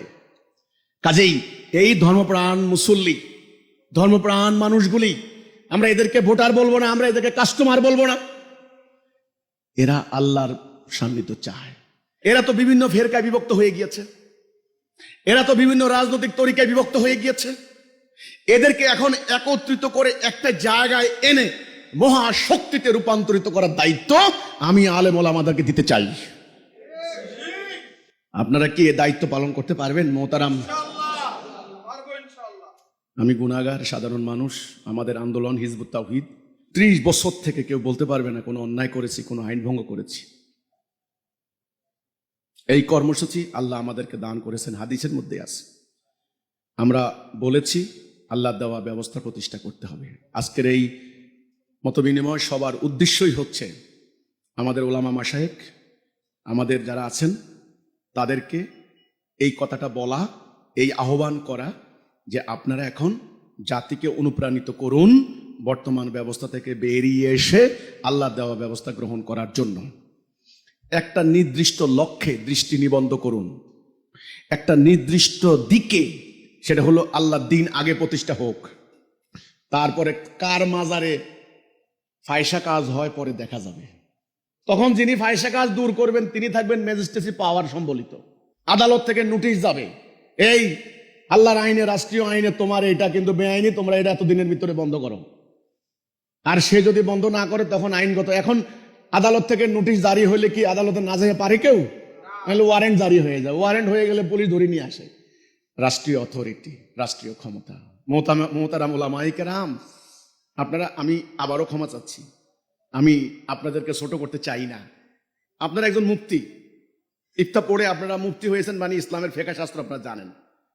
আরে ভাই, যে রাষ্ট্রটা ব্রিটিশের আইনে, সেখানে আপনি আল্লাহর আইনের মুফতি হয়ে কি হচ্ছে? আমার কথা হচ্ছে এটা, এই সিম্পল কথাটুকু। আল্লাহর সবরিটি কায়েম করেন, তখন আপনার আদালতে আপনি জুরি বোর্ডের মেম্বার হবেন। আল্লাহর বিধান কায়েম করেন, আল্লাহর আইন কায়েম করেন। এটা করতে হলে 1 নম্বরে লাগবে পুরো জাতির ঐক্যবদ্ধতা। এত দিকে শক্তি ক্ষয় হয়ে গেলে কিন্তু হবে না। তারপরে লাগবে শৃঙ্খলা, ডিসিপ্লিন। তারপরে লাগবে একজনকে মানতে হবে। কাকে মানবেন আপনারা ঠিক করেন, আমার কোনো আপত্তি নেই, আমি আপনাদেরকে অনুসরণ করতে চাই। কথা শেষ। আমি জানি মোমেন, যে মোমেন হবে, মোমেনকে অনুসরণ করবে। সূরা হুজুরাতের 15 নম্বর আয়াত। আল্লাহ এবং তার রাসূলের প্রতি ঈমান, এবং এতে কোনো কম্প্রোমাইজ নাই। সুম্মা লাম ইয়ারতাবু, এবং জান মাল দি জিহাদ, এটা হলো মোমেন। আমি মোমেন হতে চাই, আমি আরেকজন মোমেনের আনুগত্য করতে চাই, কিন্তু আমি কোনো মুশরিক, কাফের, মুনাফিক কারো আনুগত্য করতে চাই না। আমি আল্লাহর আইনের আন্ডারে বাস করে কবরে যেতে চাই, আমি মানুষের তৈরি বিধানের আন্ডারে থাকতে চাই না। আমি আল্লাহর খেলাফত করতে চাই, আমি ব্রিটিশের খেলাফত করতে চাই না। কথা শেষ। আমার চাওয়া, আমার অভিপ্রায়, আমার নিয়ত, আমার টার্গেট, আমার গোল আমি আপনাদের সামনে আজকে পরিষ্কার করে দিলাম। হ্যাঁ, আমার সদস্য যারা আছেন তারা খেটে খাওয়া সাধারণ মানুষ, আপনারা অবজ্ঞা করছেন তাদেরকে। যে এই সেলিম, তোর সামনে এগুলা হইল সব চাষা বুসার দল, মূর্খ, ওরা কি লেখাপড়া জানে, ওদেরকে তুই 9-6 বুঝাইয়া এদেরকে তুই নষ্ট করে দিতাছস, আমরা কত বড় জ্ঞানী। হ্যাঁ ভাই, চাষা বুসা বলে অবজ্ঞা করেন না। রাসূল পাক সাল্লাল্লাহু আলাইহি ইসলাম এই বেলালদেরকে দিয়েই কিন্তু ইসলাম প্রতিষ্ঠা করেছেন। আমি অন্তত এই মানুষগুলারে ওই ক্ষেত খামার থেকে, কল কারখানা থেকে, ওই শয়তানের জায়গা থেকে ধরে এনে তাদেরকে অন্তত তাওহীদ বুঝাচ্ছি, মোমেন করার চেষ্টা করছি আমার সামর্থ্য মোতাবেক, আমার অ্যাবিলিটি মোতাবেক, আমাকে আল্লাহ যতটুকু জ্ঞান দিয়েছেন সেই মোতাবেক। আপনাদের অনেক জ্ঞান আছে, পাহাড় সম, সমুদ্রের মতো। আপনারা এক একজন শামসুল উলামা, আলেমদের সূর্য, বাহালুল উলামা, এলেমের সাগর। আপনারা তাজুল উলামা, উলামাদের তাজ, হযরতুল আল্লাম, আপনারা সব কিছু। আমি কিচ্ছু না, আমি কিচ্ছু না, আমি বেলাল থেকেও একেবারে আমি কিচ্ছু না। আপনাদের সনির্বন্ধ অনুরোধ করছি, এই জাতিটাকে একটা দিনের জন্যেও আর মানুষের আইনের আন্ডারে রাখবেন না। যদি আপনাদের এই জ্ঞান, আপনাদের এই প্রজ্ঞা, আপনাদের এই কথা বলার সাহস, ওয়াজের আর্ট, এই সমস্ত দিয়ে যদি আল্লাহর বিধান প্রতিষ্ঠা করতে না পারেন, আমি বলবো সমর্থ, ব্যর্থ, ব্যর্থ, ব্যর্থ। Everything is futile, useless. আপনারা দয়া করে সনির্বন্ধ অনুরোধ থাকবে আমাদের হিজবুত তাওহীদ আন্দোলনকে টার্গেট করে আপনারা আর অপপ্রচার প্রপাগান্ডা করেন না। আমরা ক্ষতিগ্রস্ত হচ্ছি, আমরা আক্রান্ত হচ্ছি। মানুষের ভিতরে আমাদের ব্যাপারে একটা ভুল কনসেপশন যাচ্ছে। আসুন তার পরিবর্তে বিভিন্ন ফেরকায় দলে বিভক্ত না হয়ে আসুন কিভাবে একটা রশিতে এক আল্লাহ, এক কোরআন, একজন রাসূলের উম্মত হিসেবে একটা কোরআনের আন্ডারে পুরো জাতিটাকে, আওয়ামী লীগ বলেন, বিএনপি বলেন, জাতীয় পার্টি বলেন, এনসিপি বলেন, জামাত বলেন, খেলাফত বলেন, হেফাজত বলেন, চরমনে যারা আছেন সবাই মিলা কিভাবে আমরা এই চলমান, এই বিদ্যমান, এই ভুল ব্যবস্থার পরিবর্তে আল্লাহর দেওয়া ব্যবস্থা প্রতিষ্ঠা করতে পারি। এটার জন্য আপনারা একটা অনুপ্রেরণামূলক একটা আলোচনা করুন।